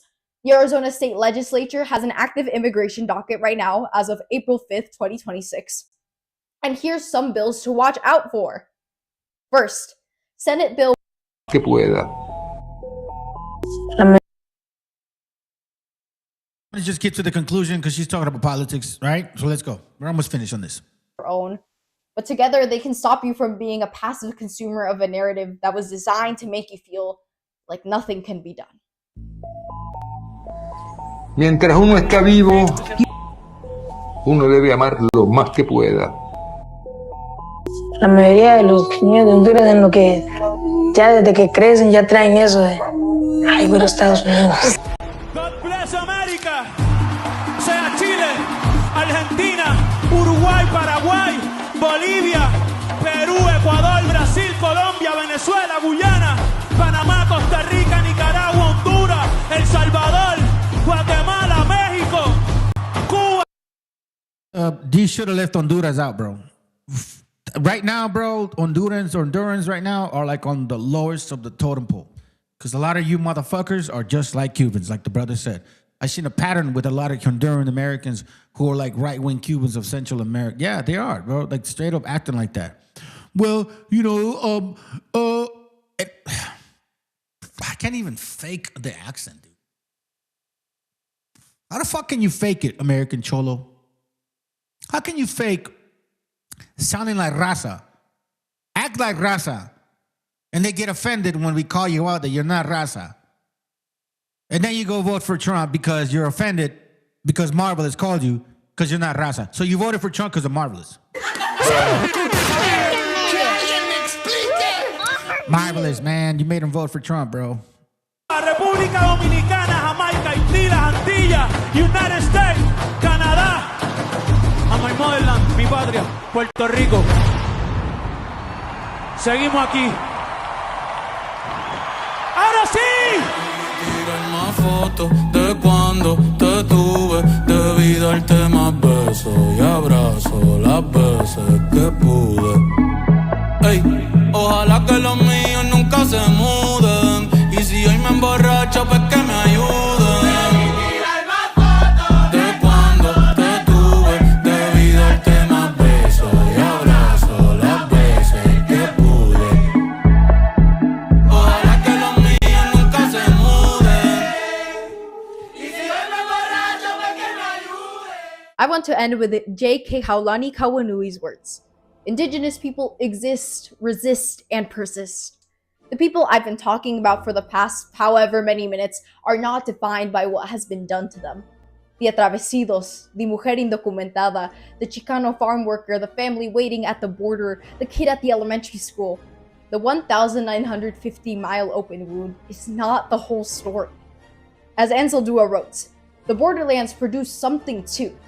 A consciousness born from having to hold contradictions that the people in power never have to.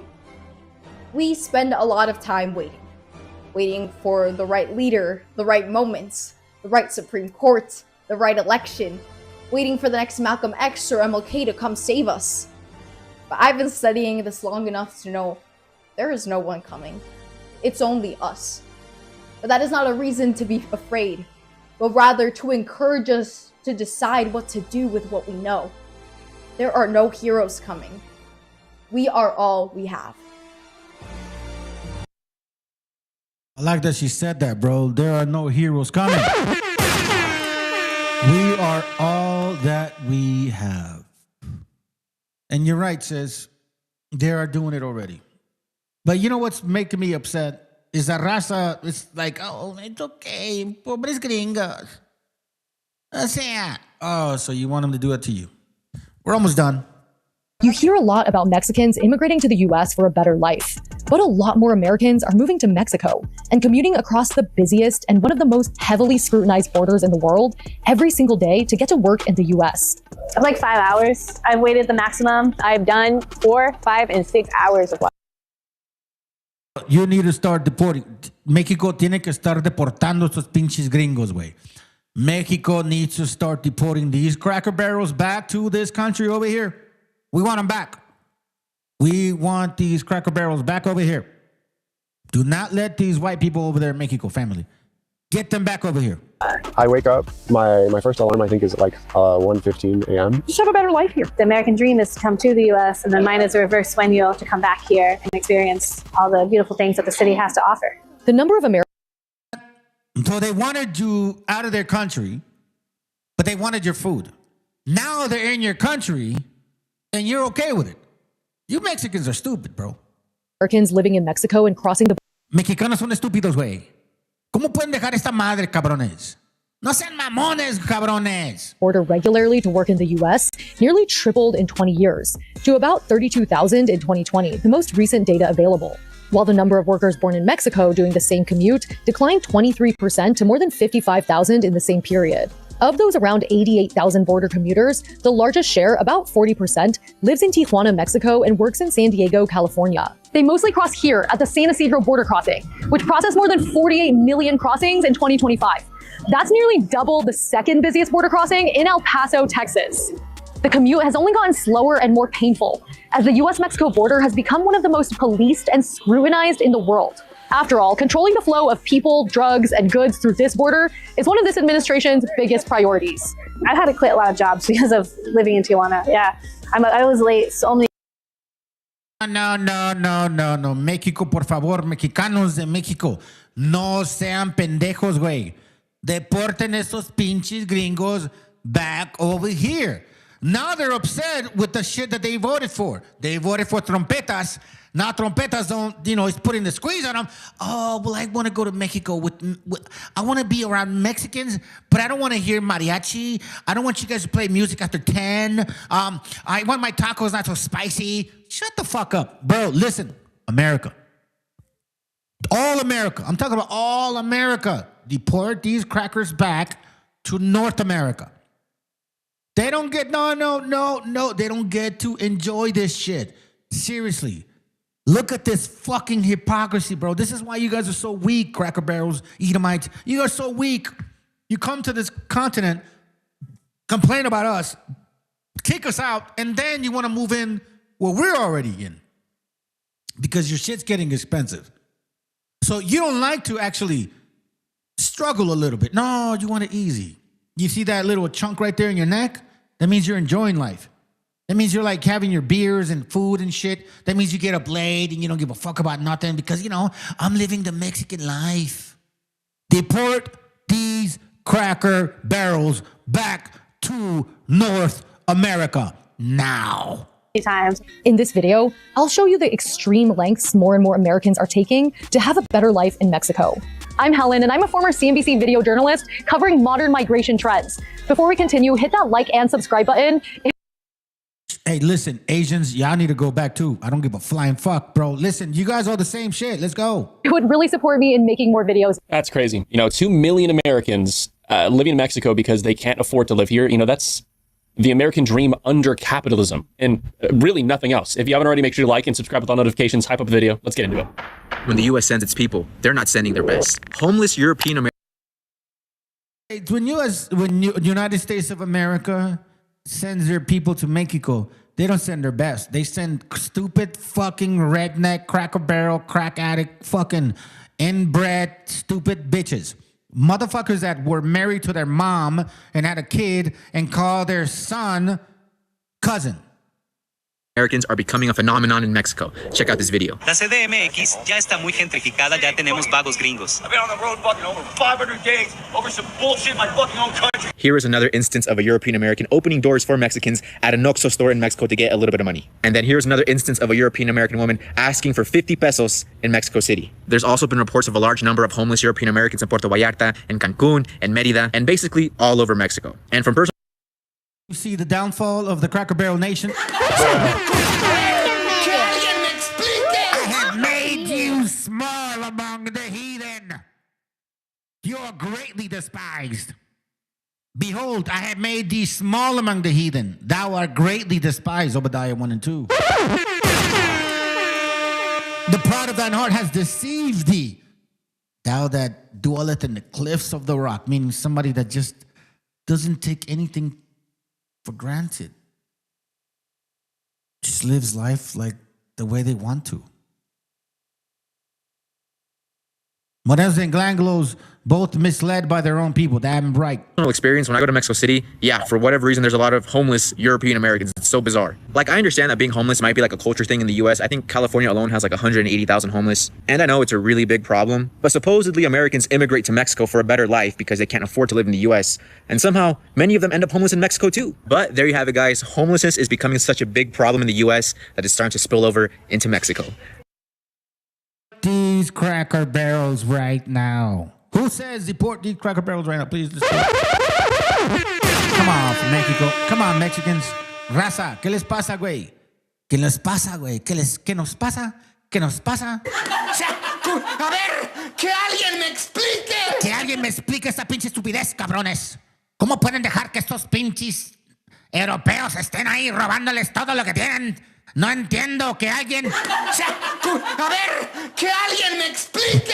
Let me know what you guys think. Insane. What I think is that working Americans, they can't even afford to be homeless in their own country anymore. Let that sink in. Good morning from Mexico. Come with me to pay my water bill.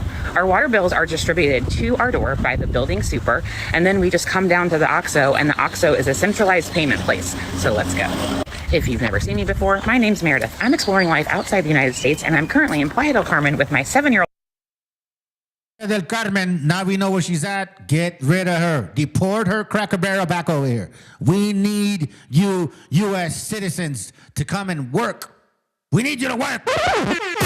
Son. We need you to plug. We need you to work the fields. White people need you. We need you back. Come on, white people. We need you back. We're gonna bring you back. I know you're not gonna. I know you think it's funny, but no, we're seriously going to deport your asses back. You and your 19-year-old little daughter. And my 19-year-old daughter. By the way, don't be bringing no fucking anchor baby over here, okay? No anchor babies, fucking Cracker Barrels. We're going to deport you and your 19-year-old daughter back to the Americas, or to the North America, by the way. But please don't bring no anchor babies. We don't want none of those illegals over here.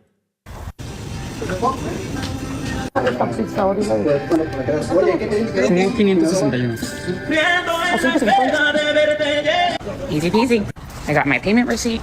My water bill was 545 pesos, and that was for a little bit over a month because I moved into my place on January 20th, and that went through the end of February. And 545 pesos transfers to about less than $27, $28.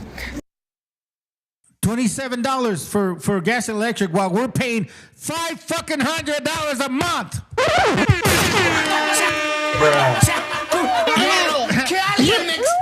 You want to know why I say that? Because I got my fucking bill today. $549. Well, this Cracker Barrel bitch who voted for Trump is paying $27. And then comes back to the country and says, fuck you illegal immigrants, fuck all you Mexicans, but I'm gonna go back home over there in Mexico and pay $27 a month on electricity and eat my tacos for like 25 cents. The most disgusting nation of people I've ever met in the entire world, bro. You guys are the most weakest, fakest, fuckest. My God, I don't even know how. If I can come up with another word, I would do it right now, but I can't, so I won't. And now I'm just headed home, and I want to point out, they literally took this bill that wasn't mailed to me, was delivered to my house, and scanned it. The water account is in the name of the owner of my house. It's not in my name. I didn't need to set up an account. I didn't need a password to pay it. I didn't need a pass. This bitch is illegal. She's a fucking illegal immigrant. She's an illegal fucking alien. Bro, Mexico. Raza, are you that stupid? Pinche raza, güey. Son tan pendejos, cabrones. Los corren de aquí, güey, y los dejan vivir allá. ¿Qué les pasa, hijo de su madre, güey? Por favor. Somebody, please. A ver, que alguien me explique. Sorry.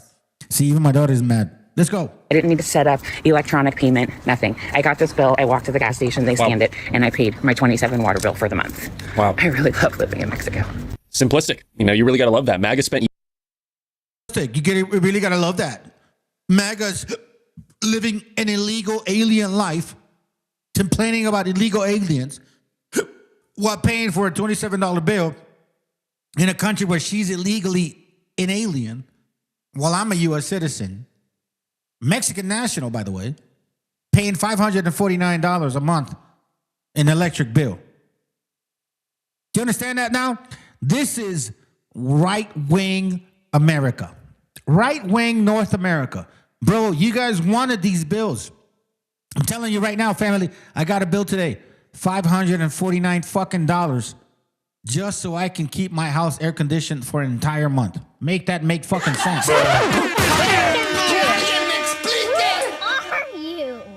Well, this stupid fucking redneck Cracker Barrel over there, Mexico's enjoying her life, living illegally. How come you guys don't deport her ass? You Mexicans are weak, bro. Mexicanos son huicos. Mexicanos son huicos, güey. Pinches mexicanos, güey. You guys like to lambiarle las nalgas a los gringos, cabrones. Se los cogen todo el tiempo, güey, y luego permiten que les hagan esa madre, pendejos. Por eso me dan tanta lástima, cabrones. Son bien chingones con nosotros. Oh, Mexicans are Mexicans. You guys are hardcore. But, es que es una gringuita. O sea, no le podemos hacer nada.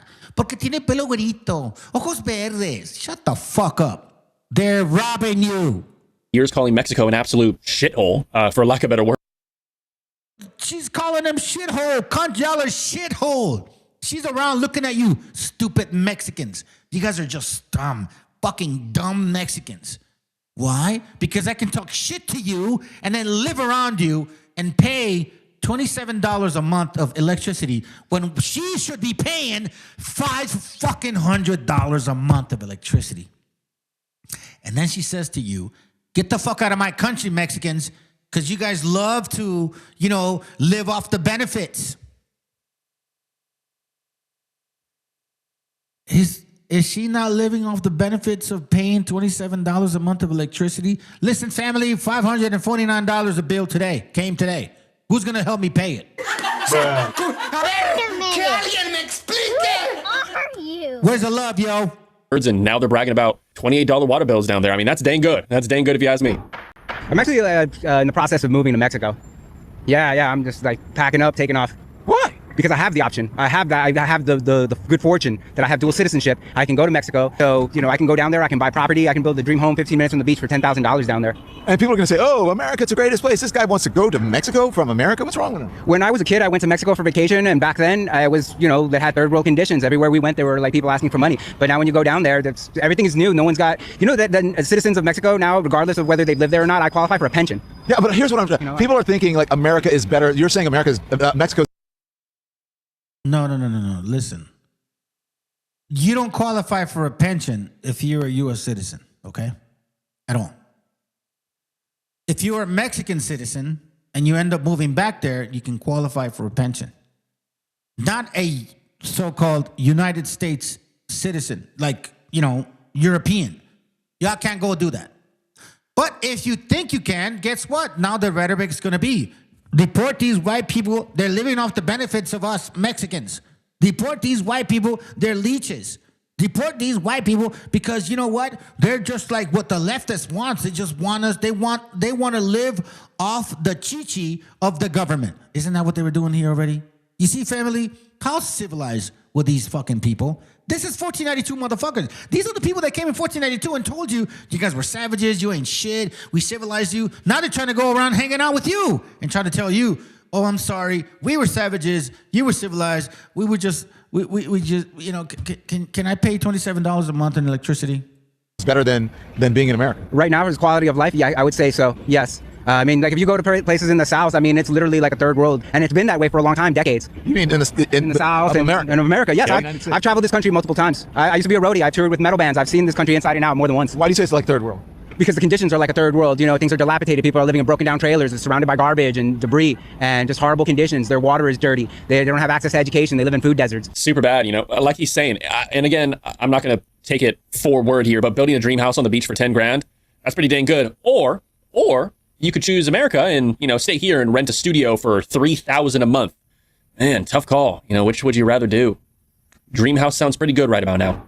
Things that genuinely surprised me about Mexico City after living here for 5 months as an American. Part 2. Mexico has Costco and Sam's Club. I don't know why I thought they wouldn't. I don't know why I thought that was just a US thing, but they have Costco and Sam's Club. You can buy things in bulk. I don't know why that shocked me, but They have it. The architecture in Mexico City is as developed, if not more developed, than many parts of the US. They've got some European influence, they've got some modern buildings, they've got neighborhoods that are far more aesthetically pleasing than the majority of the US. Before moving here, I thought that all of Mexico looked like the small Mexican towns that I have visited with some of my friends. I thought that was all of Mexico. No. No, no, no. Even this building that I'm across from, it looks like one of the skyscrapers from like Seattle. The neighborhood called La Roma is giving Brooklyn vibes. It is not giving the vibes of a Mexican neighborhood that Americans would assume. It is hip, neighborhood that never sleeps. It's got the bars, the clubs, the cafes, the restaurants, the boutiques, the artistry is just, it's insane. That is La Roma. It's also extremely touristy. Definitely gentrified, but very Brooklyn-esque. Simple errands can take a long time. I just went to Tienda CHRISME for some groceries, but they didn't have everything I needed, so I also needed to go to a bodega close by. But they also didn't have everything I needed because there is a shortage of tomatoes right now. And they're also ridiculously priced right now. If you know, you know. Tipping culture is very different here. My boyfriend keeps telling me not to tip everywhere I go. Don't know why. He has his reasoning, but you tip a little bit here for the cashiers, you tip for... You see what I mean? You see how they treat you? Ya ven cómo los tratan pinches mexicanos pendejos, güey. Oh, no, es que los gringos son buena onda, cabrón. Nos trajeron la civilización. Shut the fuck up, bro. They're laughing at you guys. What the fuck, bro? Are you Mexicans that stupid? Please, somebody tell me that Mexicans are not that stupid. Mexicanos, no me digan que son tan estúpidos, güey. No son tan estúpidos, cabrones. Se están burlando de ustedes, pendejos. Come on, man. Crackers want that free healthcare coming up, bro.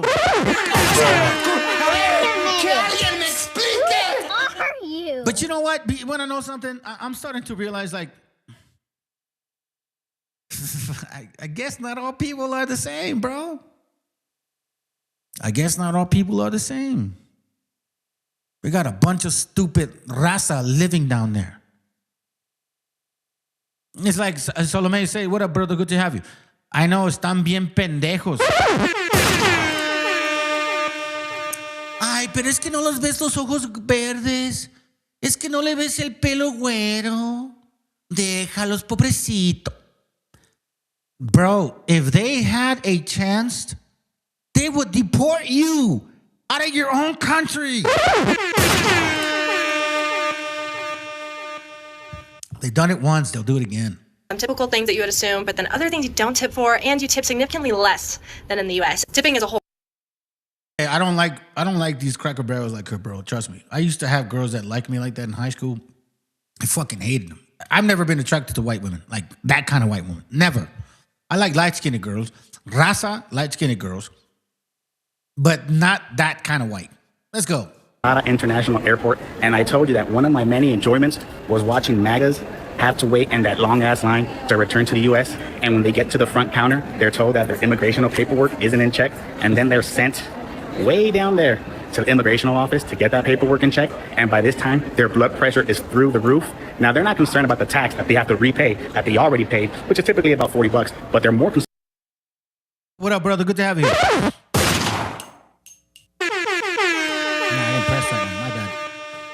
Good to have you here, Shibalo.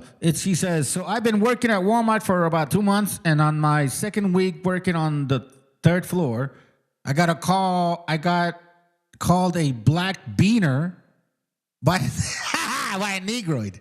But anyway, shalom. Black beaner. That's a good one, black beaner. They didn't just say beaner. They said black beaner by a black guy. Hold on.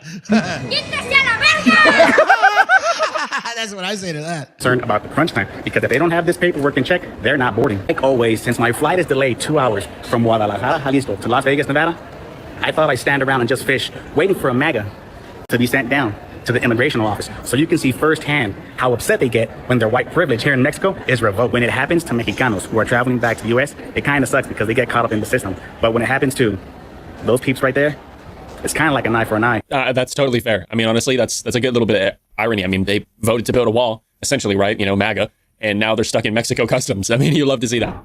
I'm not like, oh my gosh, the phone bill's due. I don't know how I'm going to pay for it. Yeah, those days are gone. Amy McKeffey lives in Tijuana, Mexico, and works in San Diego, California. She's a warehouse. See that face? Whoever is young enough to join the immigration department in Mexico, do me a favor. Make sure you remember this face. and fucking deport her fat ass back to this country. We need her to plug some vegetables from the fields. No, no, no, no, white woman. You are going to work your ass off like your Anglo-Saxon forefathers said you should. You need to deport this white bitch back with all her weight and everything. Please deport her back. Anybody joining the immigration over there in Mexico, do me a favor. Don't forget this face. Do me a favor, please. She's in Tijuana. Deport her fat ass back. We need her in the fabricas and shit. We need her in the fields. We need people like them to do what the people were doing here that they got rid of, because that's what they voted for. A stock clerk in her 40s, who's among the growing numbers of Americans living in Mexico and crossing the border regularly to work in the US. That number nearly tripled in 20 years. Here's why. In San Diego, she paid $1,200 per month for a room in a house with 4 other people. In Tijuana, she pays about $400 per month for a 1-bedroom, 1-bathroom apartment. Every day, Amy Ubers to the border, crosses on foot, and then, like many commuters, takes the San Diego trolley to work. When I was living in San Diego, it was a constant. I was always worried about my car breaking down. I was worried about having gas to get to work. I was trying not to get in debt. I was trying to live in the bare minimum, and I couldn't do it. Vered Familiar is a 27-year-old Mexican-American safety technician at a shipyard in San Diego. She was paying $2,100 for a 1-bedroom apartment in San Diego. Hey. Vered grew up in Tijuana. She moved back in 2026, now paying $550 for a 5-bedroom house, though not necessarily in the best area, about 10 miles from the border. She looks very white, so now deport her ass back too. This is living just a couple miles from the border back in 2022, paying $450 for a 2-bedroom house. Wow. But now she's been priced out of that area. If I was 10 years younger, I would definitely join the immigration customs in Mexico and target white people to deport you fucking bastards back and deport you back again and again and again. Because I know you're going to try to come back again, so I'm going to have to be like, I know who you are, you fat bitch. I've caught you before. I know who you are, you white cracker devil. Due to gentrification, partially fueled by foreigners moving to Tijuana. The largest share of border commuters living in Mexico is based in Tijuana. They're taking advantage of job opportunities in San Diego while also escaping its cost of living. With a GDP of $267 billion in 2024, San Diego's economy is larger than 20 states and some countries. But San Diego is also repeatedly ranked as one of the top 5 most expensive cities in the US. The typical home value has soared more than 60% in 8 years. I'm originally from, I was born in Guadalajara. I came here to the States when I was 7, 8 years old. Well, my parents brought me. And we moved into Oceanside, which is North County of San Diego, okay? We used to have a house over there in the east side. Lost it for whatever reasons, long story. Now, if you try to buy a property in San Diego, a 4-bedroom home in Oceanside is going to cost you like $900,000. It's $800,000. And then Sanitas, 1.2, Carlsbad, 1.3, San Diego, a lot, Chula Vista, 1 point something. It's ridiculously expensive. That's why I live north of that area. But it's still expensive there. Like, it's expensive. Look, I just told you, I got a bill today, $549 of electricity. $549. 1 month. The last bill last month was $400. I thought I used less electricity or energy this month, and it cost me more. You guys think like, oh no, things are good. No, you see, the problem is with you motherfuckers, you just want to close your eyes and be like, no, it's not happening. This country's not over. No, we're still the greatest. We're white. We're white. And we love Trump. And you Mexicans that voted for Trump, you're like, somos güeros. Y adoro a trompetas. But your bills are like, fucking expensive. Seriously, bro. I don't know why you guys don't even realize it. Like, this is it. That's it. We're at the end of the road in this country. That's why when the brother said here, I'm going back to Mexico, guess what? I'm going there too. Now, we're already planning, bro. I'm already doing stuff, making moves. I'm already doing it. That's why I say, and I haven't told my son, but I would be like, bro, join the immigration customs department so you can deport all these fucking white people out of Mexico. Just get rid of them. Send them back to their parents. Send them back to the North America that they love. To nearly $1 million by They said that we were third world. Like, all of a sudden, white people want to live in a third world country. 2025. The typical rent has increased about 50% in the same period. This is the average rent of a one-bedroom apartment in San Diego. In Jeez. Tijuana, it's around 4 times cheaper. Over the past decade, home prices have more than doubled in Tijuana, becoming increasingly unaffordable for Mexicans. On a recent trip in February, I didn't find the pricing in popular areas to be that much cheaper than in San Diego. But I did think Tijuana was a lot trendier than I remembered it to be 20 years ago. Tijuana has consistently ranked as one of the most dangerous cities in the world because of cartels fighting to control lucrative smuggling routes into Southern California. But the city is becoming You know what's so funny? Do you all not think that they're doing that here in San Diego too? People fighting among themselves to have the smuggling routes. Oh, but no, Mexico, Tijuana is so dangerous. That's why I want my white ass to live over there, because it's so dangerous, but it's so inexpensive. So you're willing to risk your life for a $27 bill. Is that what you're saying to me? Cracker Barrels. increasingly known for its trendy cafes, craft beer, innovative food, art scene, and modern high-rises. Absolutely insane. You know, it really is smart to do something like that. Come back and forth, work, live there. It's, I'm sure, a slightly grueling process, but I mean, it's a lot better on your bank account than doing the opposite, like they said, you know, multiple thousand. I don't blame you, sis. That's why Obadiah 1 says that. It's like, y'all are greatly despised, bro. Obadiah 1 and 2, behold, I have made thee among the heathen, thou art greatly despised, because you don't even fucking pay attention to the disgusting shit that you guys leave behind. It's like you take a dump and you think you wiped your ass, and then all of a sudden, as soon as you get up, like you drop some of that shit on the seat, and then you leave, and you're like, oh my God, I'm so clean. I'm so perfect. And the next guy shows up and like, who the fuck took a dump on the rim of the toilet seat?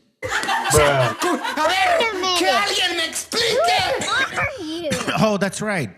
European Cracker Barrels that claim to be Americans today. Like these fat fuckers right here. This ugly bitch right here. Like this one. I got no love for you motherfuckers. You want to know why? Because it was people like you that voted for Trump and got a lot of my gente really fucking hurt. Separated families and took their children away. You think I have any fucking compassion for you? I hope you get deported in the most horrible way. Back to our land over here, because we need you to start working the fields and getting a factory. Let's go, white people. Let's go to work.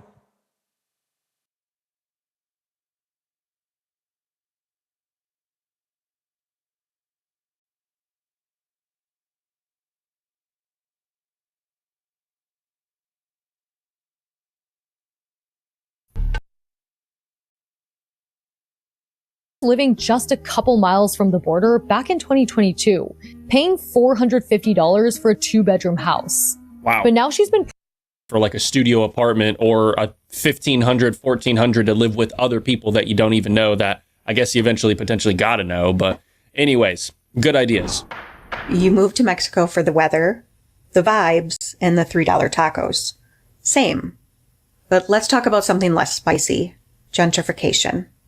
Because while you're bragging about your rooftop view, Maria and her abuelita just got priced out of their apartment 2 blocks down. Gentrification isn't just about hip cafes and yoga studios. It's about people getting pushed out so we can live our best lives. Yikes. I've learned a lot since I first came on here. Dumbass Mexicans think that you got some white people over there buying those properties, making sure that they raise the level of cost so then they can invite their white friends to go live in there too. Are you Mexicans that stupid? En serio, raza. Los mexicanos son así de estúpidos, güey. Así somos de estúpidos. No. Así son ustedes de estúpidos, pendejos. Porque yo no soy así. Así como dicen, oh, nosotros venimos de changos, güey. Son esencia, cabrón. Tú saliste de chango, cabrón. Yo no salí de un pinche chango, güey. Entonces, hay que hablar muy claro, pendejos. O sea, no entiendo. Están allá haciendo sus pinches videos de que, no, pinche Norteamérica, se está portando mal con nosotros. A ver, ¿qué están haciendo de esta madre, güey? ¿Qué están haciendo? de esto. ¿Qué? A ver, ¿cómo están combatiendo esta pinche, ¿cómo se dice? Invasión, por decir. Dicen ellos mismos, ay, yo vengo aquí por los pinches taquitos. Por la gente tan simple. Se porta muy bien conmigo. You know what that means? That means they like being around you guys because you're simple, because you're weak, because you're dumb, because you don't say shit, because you're too afraid to say shit to them. That's what they mean. Me gusta estar aquí en México porque no me dicen nada estos pinches mexicanos. Tienen miedo ir a les tienen esa. That's what's going on right here. With my first video that went viral. So if you're here, be cool. Support local. Learn Spanish. Don't be that expat. Wait. Don't be that expat. Fuck you, bitch. Get the fuck out of here. I'm so sick of you fucking saying Fuck that puto. Fuck that puto. Don't be that expat. No. Don't be the illegal alien. The white Anglo illegal alien in another fucking country. You guys are like, let's rename it. We're not illegals. We're expats. Okay, so then when Mexicans come over here, they're not illegals. They're ex-Mexicans. That's gonna hurt. They're ex-Mexicans. Raza, don't call yourselves illegal aliens no more. You're ex-Mexicans. Like, or ex-Mexicas. Like they say, we're expats. No, you're illegal aliens. Illegal aliens. Fuck this bullshit. I'm so sick of you white folks renaming shit to make it seem like, well, it's not that bad. I'm not a pedophile. I'm just a, what is it called? AGTBQ, LG, whatever the fuck other letter is over there. You always want to rename the ugliness that you are. This is not an invasion. It's civilization. It's not, what do you call it? Genocide. It's what do you call it? What's the word that they fucking use? I can't even remember that word. But it's, anyways, you get the point. I'm an expat. Or expat. No, you're an illegal alien. Illegal alien. Illegal alien. Make that fucking really stick to it, please. Fuck your expat bullshit. You're an illegal alien. Cracker barrel, pale skin, in a country that you don't belong in. Tacos are for everyone. Displacement is not. Crazy. Americans, it really does truly seem like they're gentrifying Mexico now because, we've made our own country too expensive to live in. So we're exporting our housing crisis elsewhere, right below us. White people are a plague, my friends. You guys are a fucking plague. This is what I realized. White people, Europeans, not the Europeans over there, the ones that came here. They all of a sudden want to claim to be American, right? You guys are a fucking plague. You're disgusting. Your children have sex at an early age. They have sex with their friends and shit, right? And then they marry one of their friends after all of them knew what the girl's coochie looked like. That's what your kids are, all right? And then you can go do drugs, coke, and all this shit and still make it through and still be like politicians and all this stuff. Like, I get you. That's the spirit that you have. No, that's the body that you carry because you lack a spirit. That's why you can consume drugs. You can be completely promiscuous. You can get rid of your kids when they're 18. You can get rid of your mom when she's 65. That's why it doesn't affect y'all, because you don't have a spirit.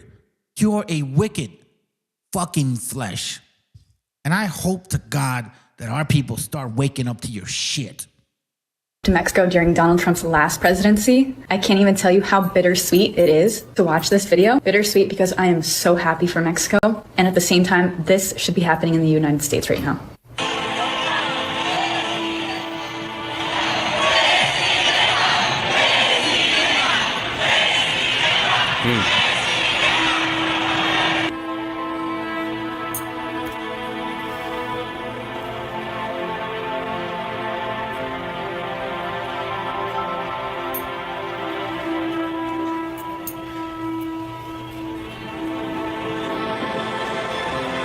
The people of Mexico are shouting Presidenta for the very first time in Mexico's history. And not only that, they had 133 Indigenous women up there representing, cleansing her, and honoring her. While it seems Mexico is pushing forward in so many ways, the United States has taken so many steps back. It's ridiculous, right? Again, you got to think. Collateral damage. Eastside 115 says, I'm from a neighborhood called El Barrio in Spanish Harlem or up in New York. And in my lifetime, I've seen the gentrification with these Anglos moving in and pressing on Abuelita. Yeah. That's why we lost our home over there in the east side. Family got jealous. I was supposed to keep it. I was forced to sell. And now we're priced out. We had bought it. My dad had bought that house for like $70,000 and shit. And that house is worth right now $900,000. Yeah. It's by the beach. Right in the center of Pozole Town. That's just like, man, I don't get it, bro. Like, I really don't. Like, look, listen to this. They called our people. And when they say Mexicans, they're not just saying raza. They're saying anybody that looks like indigenous or like, you know, mestizo, supposedly, or Hispanic, whatever the fuck word you want to use. They say we're third world. There's a saying, if you import the third world, you become the third world. Who are we importing from the third world, though? Who's importing anyone's? Mexicans, you see that? Mexicans. So Mexicans are third world. Yet white people are moving to Mexican towns. Black people from Africa, people in the Caribbean and Cuba, Jamaica. Who's importing them? Who's importing them? Yeah. Well, I mean, I think we know it's the Jews. I mean, I think we know that's who's actually behind it all. But I don't know if What's your evidence for that? I mean, bro, who controls the evidence? So you have no evidence because the Jews control the evidence, but your intuition tells you that the Jews are both controlling the evidence and they're controlling immigration. I don't even think you believe these conspiracies, bro. Like, there's a saying, if you see how stupid their kids are? Talk about a third world mentality. Talk about a third world mentality. Anyways, remember, we're almost done. I know I said I was going to be done, but remember, el chisme de hoy. I'll give you guys el chisme de hoy. Some days I'm going to be talking about some real often. Some days I'm just going to be like el chisme de hoy. Way. There you go. I like this video that VTC did. Let's go. I hear go back to your country. Too often I hear you don't belong here. Don't let these motherfuckers tell you these people criminals, man. They over here raiding schools and job sites, construction sites, and Home Depot and all this shit. Bitch, criminals don't go to work. You dumb racist piece of shit motherfuckers. Criminals don't go to work. Criminals don't get up and go to work and pay their bills. Meanwhile, the real criminals, the people who really came over here illegally and came over here and didn't work. 40,000 Jews fled the kingdom, and Columbus set sail west into uncharted waters.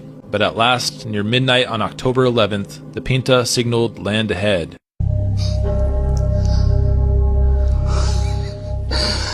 I love every minute of it. Too often I hear every minute of it.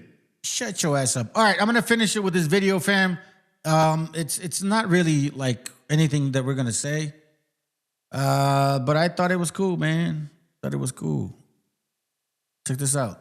All right, let's enjoy it. And then we'll call it a day. I got another class coming up. I already showed you guys. This is going to be the fire one right here. Ezra Apocalypse. Okay? It's going to be fire right here. I got some real good documentation on it. I got some new books for y'all. And we're going to question the whole Jesus concept. I questioned it before. We're going to do it again. Enjoy the video. Hold on, what's going on?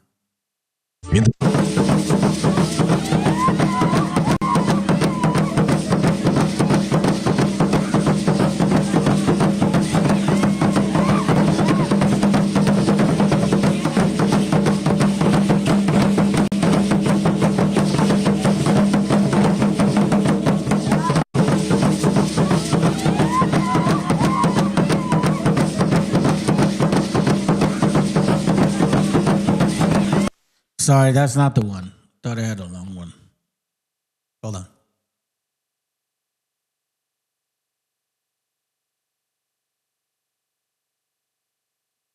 No, that's not it. But you know what? Since we're on it, might as well mention it. Let's go. Let's see what the sister has to say.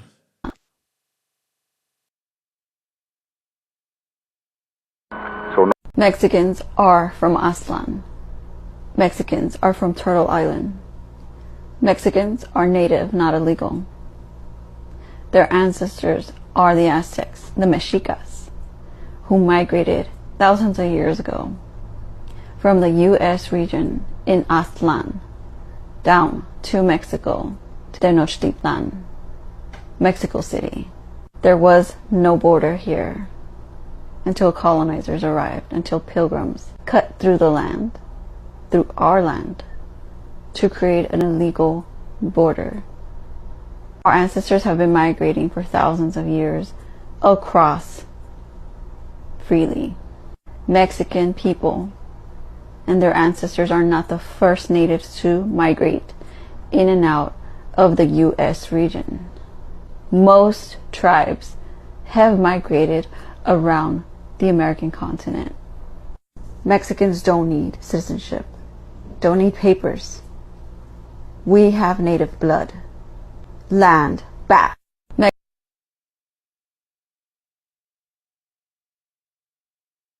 All right, so I got two more and that's it. All right, I'm going to show you this real quick because I do believe that will occur. I believe this will occur. And the only people, okay, I'll say it like this. I'm going to show you this video first. And then I'll share this other one, okay? No, what? No quiero que... The fuck, bro? Come on, man. What the hell are you showing up over here for? What's wrong with you? Damn it. Sorry, fam. Just don't like shit not listening to me. Oh, hold on a second. Hold on. Oh, yeah. I already got this one. Cool. Sounds good. Okay. Sounds good. All right, let's go. I'm going to show this to y'all. Ahorita con esto de los aranceles, raza, que se preocupen los americanos, porque nosotros los mexicanos siempre hemos sufrido y nos vale madre. A nosotros nos vale madre echarle agua a los frijoles y seguir sopeándole ahí con tortilla, nomás así nos vale madre. Los que van a sufrir son ellos, porque ellos están impuestos a comer todas las mañanas comidas grasosas del McDonald's y de todas, ya sabe, de pinches comidas pedorras de desayunos. Y todo lo que es, ellos güeyes no cocinan nada, lo único que cocinan es comida enlatada en su casa. Así es que, raza, por nosotros los mexicanos, ahorita... Jack, if anybody's gonna make it, if anybody's gonna make it, it's gonna be us.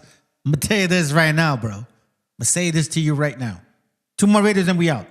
Viewers are left asking what happened and whether this is really a glimpse. A video...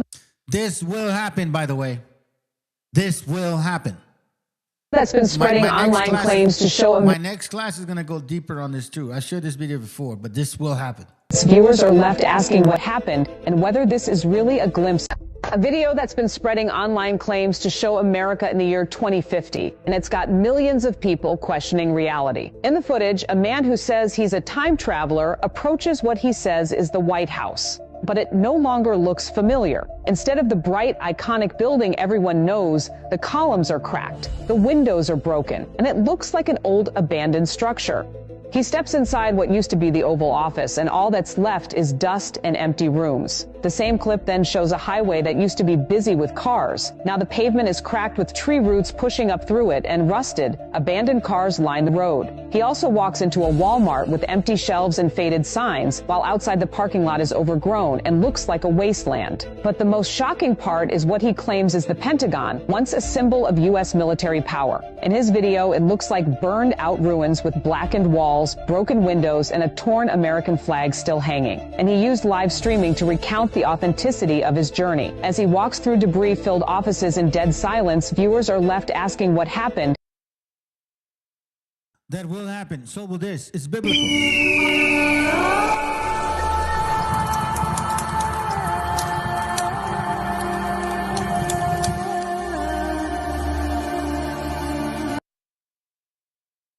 This is biblical. I've seen this shit in the dream. I've seen the bombs. I've seen them come down. I remember praying. I had like 4 dreams in a row, 4 or 5 different days. And each dream was like a piece of what was going to occur. It wasn't all in one dream. It was like portioned in a 5-4 dream, or like 5-4 day process.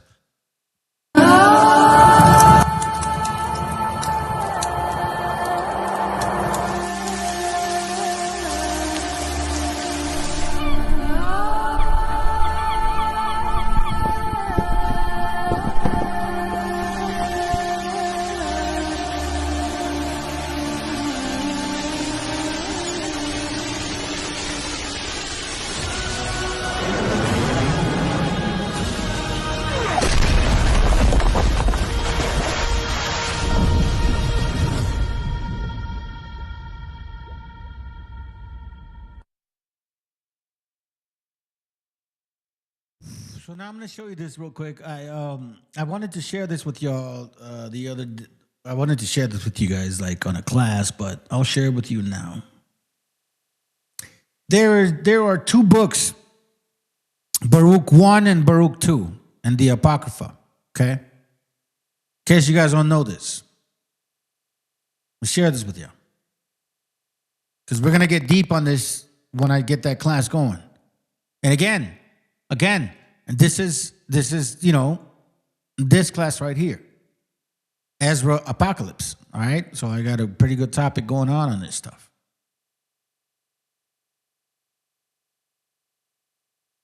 So Baruch, there's Baruch 1, which you guys are probably familiar with. All the Bibles have it. At least King James and the older ones do, for the most part.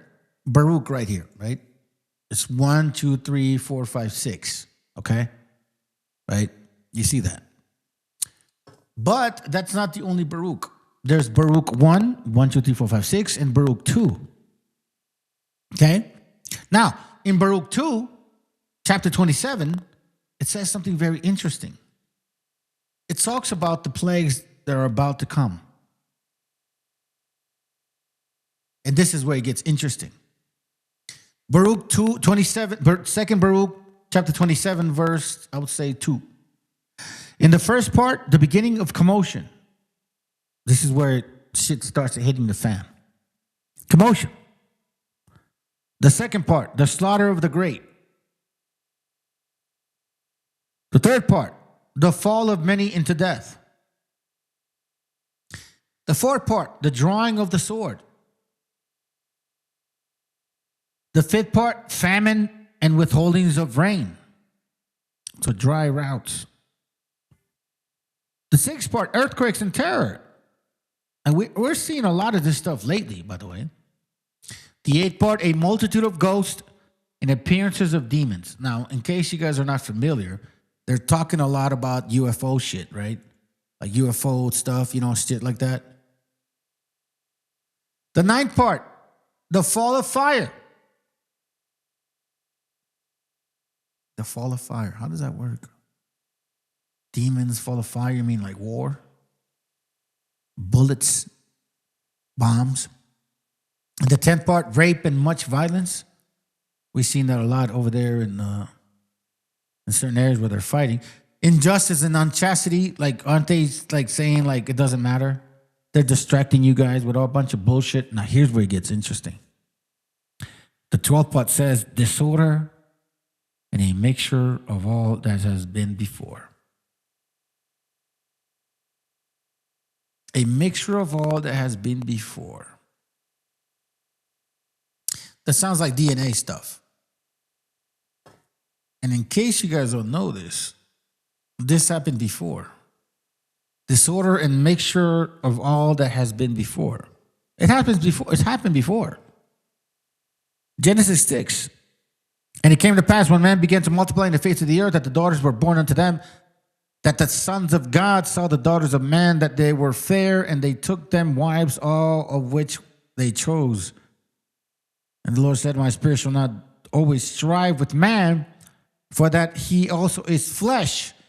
Yet his days shall be numbered 120 years old, meaning there's a mixture of DNA here. Why?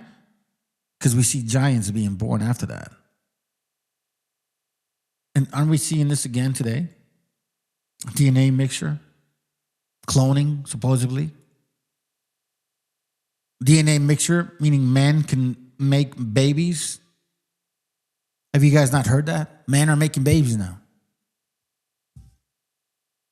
I'm not kidding, fam. This shit is no joke. Men are making babies now. And I don't know.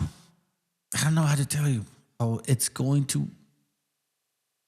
I mean, I guess you could say I can see how it's going to end, but I can remind you of something that we went through. I can remind you of something that we've gone through. Deuteronomy 28:49 talks about that. Check this out, and then I'll finish it with a video, and then we're out. Okay? I'm 2.5 hours in. The Lord shall bring a nation, Deuteronomy 28:49, the Lord shall bring a nation against you from far, from the end of the earth, as swift as the eagle flieth. A nation whose tongue thou shalt not understand. A nation of fierce countenance, which shall not regard the person of old, or show favor to the young. I'm going to say this to y'all, and I hardly ever say this to you. I love my people. I love my gente. I love all you motherfuckers. I don't know why I do these classes. I never wanted to do these classes. I never asked God to do these classes. Like, that wasn't my intent. I asked God to forgive me for the shit that I done. And then he said, sounds good. You need to do these classes. I know you may think like I'm lying. I'm not. I was a bottom barrel alcoholic. I had lost my family. I had lost my kids. And I was tired of living that shitty life. And I just asked God, please forgive me. I'm sorry. I want my family back. I miss my kids. I was not a good dude. And I need your help. And he started changing me. It wasn't overnight. It wasn't in a year or 2 or 3 or 4 or 5. It was, this is a process. The man that I am today is nowhere near the man that I used to be 10 years ago. I was a reckless, angry, I don't give a fuck, close to dying son of a bitch. And I did a lot of crazy shit, which I should have already been in jail a long time ago. I should have never gotten out of the penitentiary for the shit that I've done. So I'm sitting here today telling you all the stuff that I read and learn and know. It's not because I was any better than you. It's because the Lord had mercy upon me. He just made me a little bit smarter. Just a little bit. Maybe enough to share with you guys like some of the stuff that I know. Not because I'm better than you. Just simply because I feel the pain that you guys feel. Maybe I feel it a little bit more.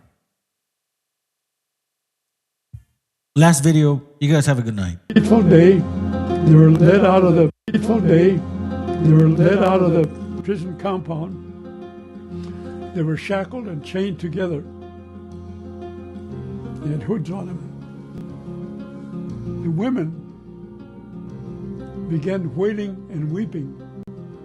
One of the prisoners in a loud voice said, Namach umpo metakuepi, hear me my people. Today is not a day of defeat. It is a day of victory. For we have made our peace with our Creator and now go to be with Him forever.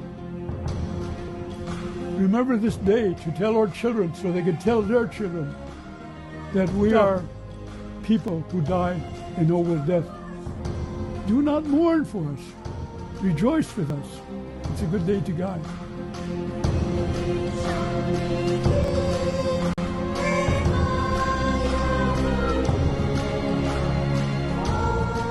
And then he lifted up his voice and began singing.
En la Plaza de Reyes, Black 50.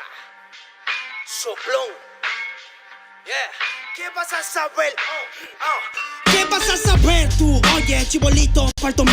Pulpín de los pulpines, batería de Rapunzel, de rapeos, de raptos, de lagartos en cuartel. Cualquier la pega de cruel con un viejo coronel. Soy flojo, se me antojó dormirme en el laurel. Elevé mi level con un label y un Faber-Castell. Ya un papel, lo empape con sangre de todo aquel que se jura Nobel y no ve mis trenes en la riel. What's so man? ¿Por qué no sacan la tablet? Juro por mis aguas que no te hablo por las powers. Soy chinchado neto, búscame por Pico Sour y te voy a meter al centro loco como Beckenbauer. Escúchame atento mi bro, que estamos rompiéndole en pro. El negro de Plaza de Reyes como siempre rompe de este micrófono. Que quiere meterle como yo pero no puede meterle taco bro. Si te pensaba que solo era un gallo, déjame decirle que se equivocó. Real motherfucker feeling on the street. Es el black shit, black sea metal de Plaza de Kings. Motherfucker, soplón.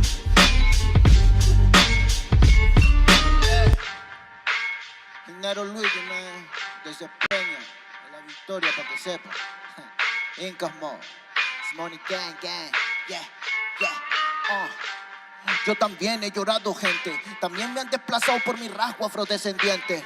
Sí, un perro no habla pero siente. Cuento historias callejeras pa' barrios de delincuentes. Soy un perro que te ladra, que te muerde y que te huele, nene. Soy más que Lele, ustedes para mí son pelele. Con mi jauría todo el día en busca de los cheles. Tengo un perro en fiscalía que nos mueve los papeles y otro en la comisaría para evitar el susto. Muchas veces me han llevado por solo como luzco. Perdón, madre mía, si yo le causé un disgusto, pero en esta vía yo crecí rodeado de perros chuscos. Yo sé que me quieren ganar, yo sé que me quieren tumbar y no pasará porque soy de verdad. Está súper rafina la Dodo Style, metido en latina aprendiendo un quizá. Yo tengo el style, no mido la raza del perro, yo mido por la lealtad y yo soy leal. Yeah. La calle te enseña lo que no te enseña la universidad. Yeah. Saliste ese peña aquí con una seña, te tiran para atrás. Yeah. La calle limeña aquí nadie la dueña, ya nada es igual. Yeah. Tiene que respetar, yeah. Tiene que respetar. Yeah. La calle te enseña lo que no te enseña la universidad. Yeah. Saliste ese peña aquí con una seña, te tiran para atrás. Yeah. La calle limeña aquí nada le dueña, ya nada es igual. Yeah. Tiene que respetar, yeah. Si yo soy tu papá, yeah, yeah, yeah. Cinco mob, negro. Yeah, Cinco mob, nigga. Yeah, Nero Luigi, man. Incas mob, yeah. It's Money Gang, gang, gang, yeah. Hey, yo. Yango en la maldita casa.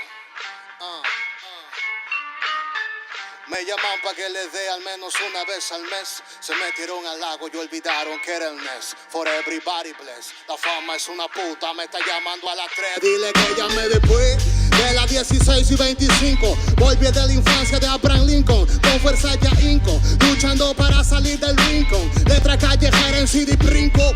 Under del under, puede que tu viejo te lo mande. Sale de vez en cuando como el cóndor por los Andes. Mi cuerpo no es de madera como Dandy. Antes que me branden, yo seré el ola que los expande.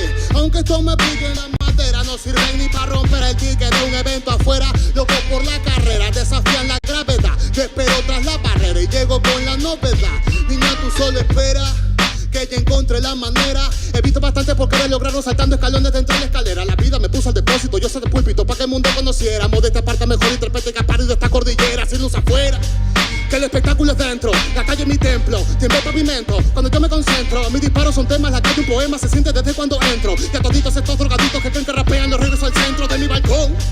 Yo he visto el clown de clown en la misma gestión, pero a la malla no llega el balón. Y para esta pantalla no existe patrón. Yo ya me sé la cuestión y doy fue por cada renglón. Consciente de la operación de final Mbappé con la edad de bufón. De Yango en la maldita casa. Plaza de Reyes, papá. El Nero Luigi, Black Cimental. Hip hop peruano. Rasgo en la maldita base.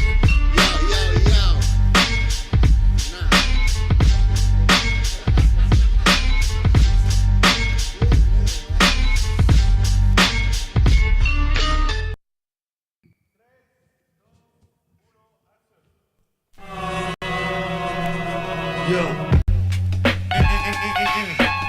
comentando, ¿qué dicen? Sí, ¿qué cuentan? Ya, escúchame.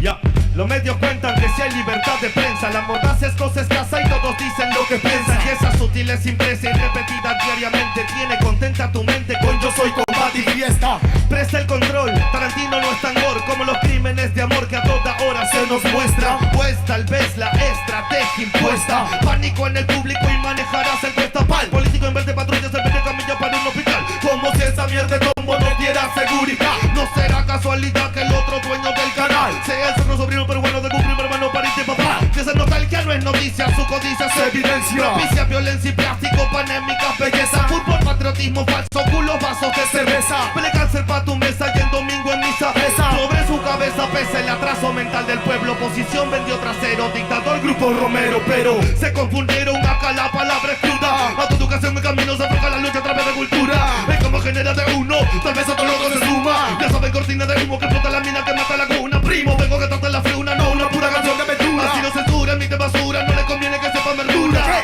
Hay extorsiones, violaciones, robo, llanto y más. Con tanto muerto el morbo están alimentando, ves no hay paz.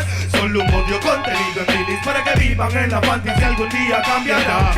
Hay extorsiones, robo, violaciones, llanto y más. Con tanto muerto el morbo están alimentando, ves no hay paz. Solo un odio contenido en milis para que vivan en la fantasía, algún día cambiará. Sensacionalismo, amigo eterno de la prensa, el mismo que forjó al humano sumiso, callado y muestra. En el noticiero, en el artículo del diario, la vida de una bebé que poco invierte al vecindario. Sirven como fieles feligreses a oscuro intereses, mienten todo el día, crean solo estupideces. La historia afirma, indica que siempre negaron información alternativa que todo pueblo merece. A cada instante pareciera su labor asesinar una memoria colectiva que hace una nación, con una prensa cómplice que juega con humor, desconociendo ese dolor que nos dejó ese dictador. Cortina de humo es su mejor función, para apartarte de la fuente harán de todo, pues miró hoy como venderte el culo de Sharon Stone, cagándose en tu derecho a la objetiva información. El narco, el almirante, el presidente, el congresista, algún ministro, algún delegado, de seguro es el patrón de ese periódico morboso y amarillo que al leerlo 2 minutos te vuelve en un show.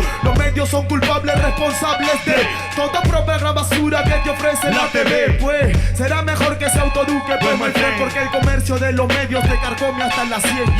Hay violaciones, extorsiones, robo, llanto y más. Con tanto muerto el morbo están alimentando, ves no hay paz. Solo un odio contenido en milis para que vivan en la fantasía, algún día cambiará. Hay extorsiones, violaciones, robo, llanto y más. Con tanto muerto el morbo están alimentando, ves no hay paz. Solo un odio contenido en milis para que vivan en la fantasía, algún día cambiará. Que algún día cambiará. Que algún día cambiará. CPF.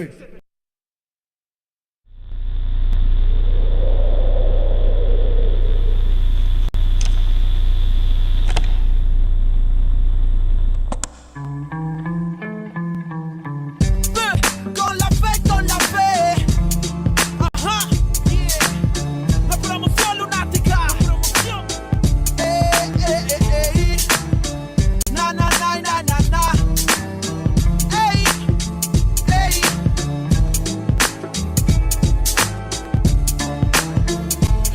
Pregunta dónde se quedó. Pregunta cuándo fue que la muerte por su casa pasó. Pregunta por su vida y mira su cuerpo tiro en la mitad de la cabeza. Y se pregunta si es su muerto más. Si la muerte vino por él, llevándose alegría. A su hermana la puedes ver llorando todavía. Todos se preguntan quién, pero nadie puede responder hasta que pega el fierro en la mano del muerto. Ahora es un fantasma que vive pintado en una pared. El mismo que anda penando en el barrio. No está tranquilo porque caminando con otro la ve. Por la que se mató sin pensarlo bien. ¿Y para dónde es que se van? Cuando por una tonta razón se van aquellos que más quieres. Pregunto para dónde irán. Es uno menos en el barrio y uno más para el recuerdo. De pocos a pocos mi gente se desvanece, pero casi siempre son los que no lo merecen. La muerte de un inocente, lo sabe la gente, pero nadie dice que él se lo llevó. Se rompió un corazón, lágrimas de madre, sangre en sus manos y no lo comprende el padre. Recuerda que la vida no tiene un valor y grita al cielo, mejor recógeme a mi Señor. Pase lo que pase hoy, siempre con la mente tu recuerdo en mi corazón te llevaré. Para donde quiera que yo voy, pienso diferente, y es que el amor ahora está presente. Pase lo que pase hoy, siempre con la mente tu recuerdo en mi corazón te llevaré. Para donde quiera que yo voy, pienso diferente, y es que el amor ahora está presente. Dime dónde están los que desaparecieron, los que no volvieron, los que de uniforme se vistieron. ¿Dónde están los que ya no están del soldado Juan, que una bala traspasó su cuerpo con el ruido olvido de una. Son historias como mi prima Gloria, que su cuerpo no aparece pero queda su memoria. Niña de 5 años que su aliento ya es agónico. Encuentra cuerpo pero envuelto está en periódico. La vida es una tumba que la suerte te depara. La muerte está en la mano de aquel hombre que dispara. Padre que espera a su hijo que vive en la urbe, pero al día siguiente lo recogerá en la morgue. Se cuentan horas, días y también los calendarios. Primo, nadie sabe si caerás en cementerios. Como mi amigo Mario que jugaba a ser sicario, hasta mató a su hermano y lo tomó como algo serio. Se cuentan horas, días y también las estadísticas. Para la policía un expediente más en balística. La lista aumenta y también el desenfreno, como aquel niño que golpeado en el hogar se siente ajeno. Le pone freno y toma la decisión, sacando la pistola de su padre en el cajón. Su lápida ahora pinta: hijo mío, te queremos. Si la muerte nos permite, algún día nos veremos. Pase lo que pase hoy, siempre con la mente tu recuerdo en mi corazón te llevaré. Para donde quiera que yo voy, pienso diferente, y es que el amor de ahora está presente. Pase lo que pase hoy, siempre con la mente tu recuerdo en mi corazón te llevaré. Para donde quiera que yo voy, pienso diferente, y es que el amor de ahora está presente. ¿Dónde van? ¿Dónde? Dime dónde van las almas que se pierden en el camino de la vida. ¿Dónde van? Dime dónde van.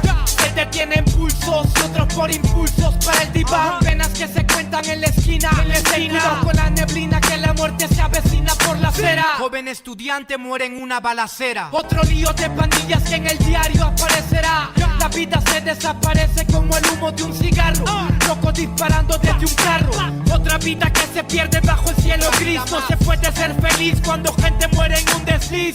Como Marco que soñaba con ser narco, viajar en barco y olvidarse de las penas en su cuarto. Pero cada vez que parcha ya se siente harto. Y su corazón marchito marcha para el infarto. Almas en oferta como Berta. Que se acuesta en una cama pero en otra se despierta. Son 14 años y ya perdió la niñez. Que desaparece un viernes y no regresa en 2 o 3. Coleccionando amores sin importancia a los rumores. Malos menores sin temores y sin valores. Deambulando en cada city, con el futuro a convertirse en un graffiti. Pase lo que pase hoy, siempre con la mente tu recuerdo en mi corazón te llevaré. Para donde quiera que yo voy, pienso diferente, es que el amor de ahora está presente. Pase lo que pase hoy, siempre con la mente tu recuerdo en mi corazón te llevaré. Para donde quiera que yo voy, pienso diferente, es que el amor de ahora está presente.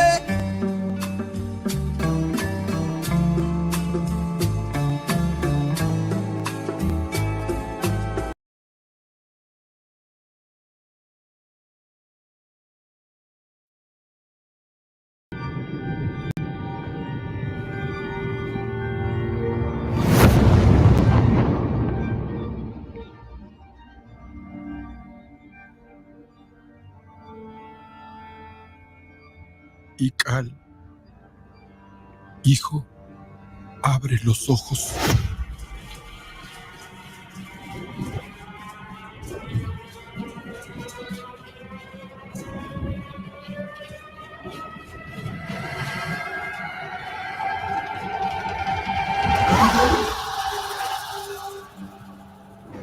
Tu cuerpo se queda con nosotros, pero tu espíritu debe seguir.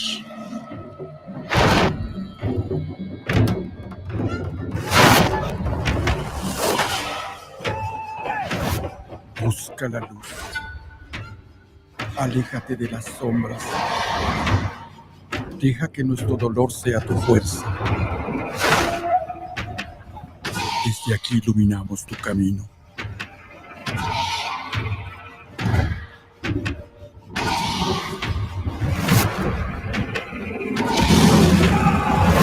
Lucha como nosotros ante esta pena tan grande. Yo soy tú. Tú eres yo.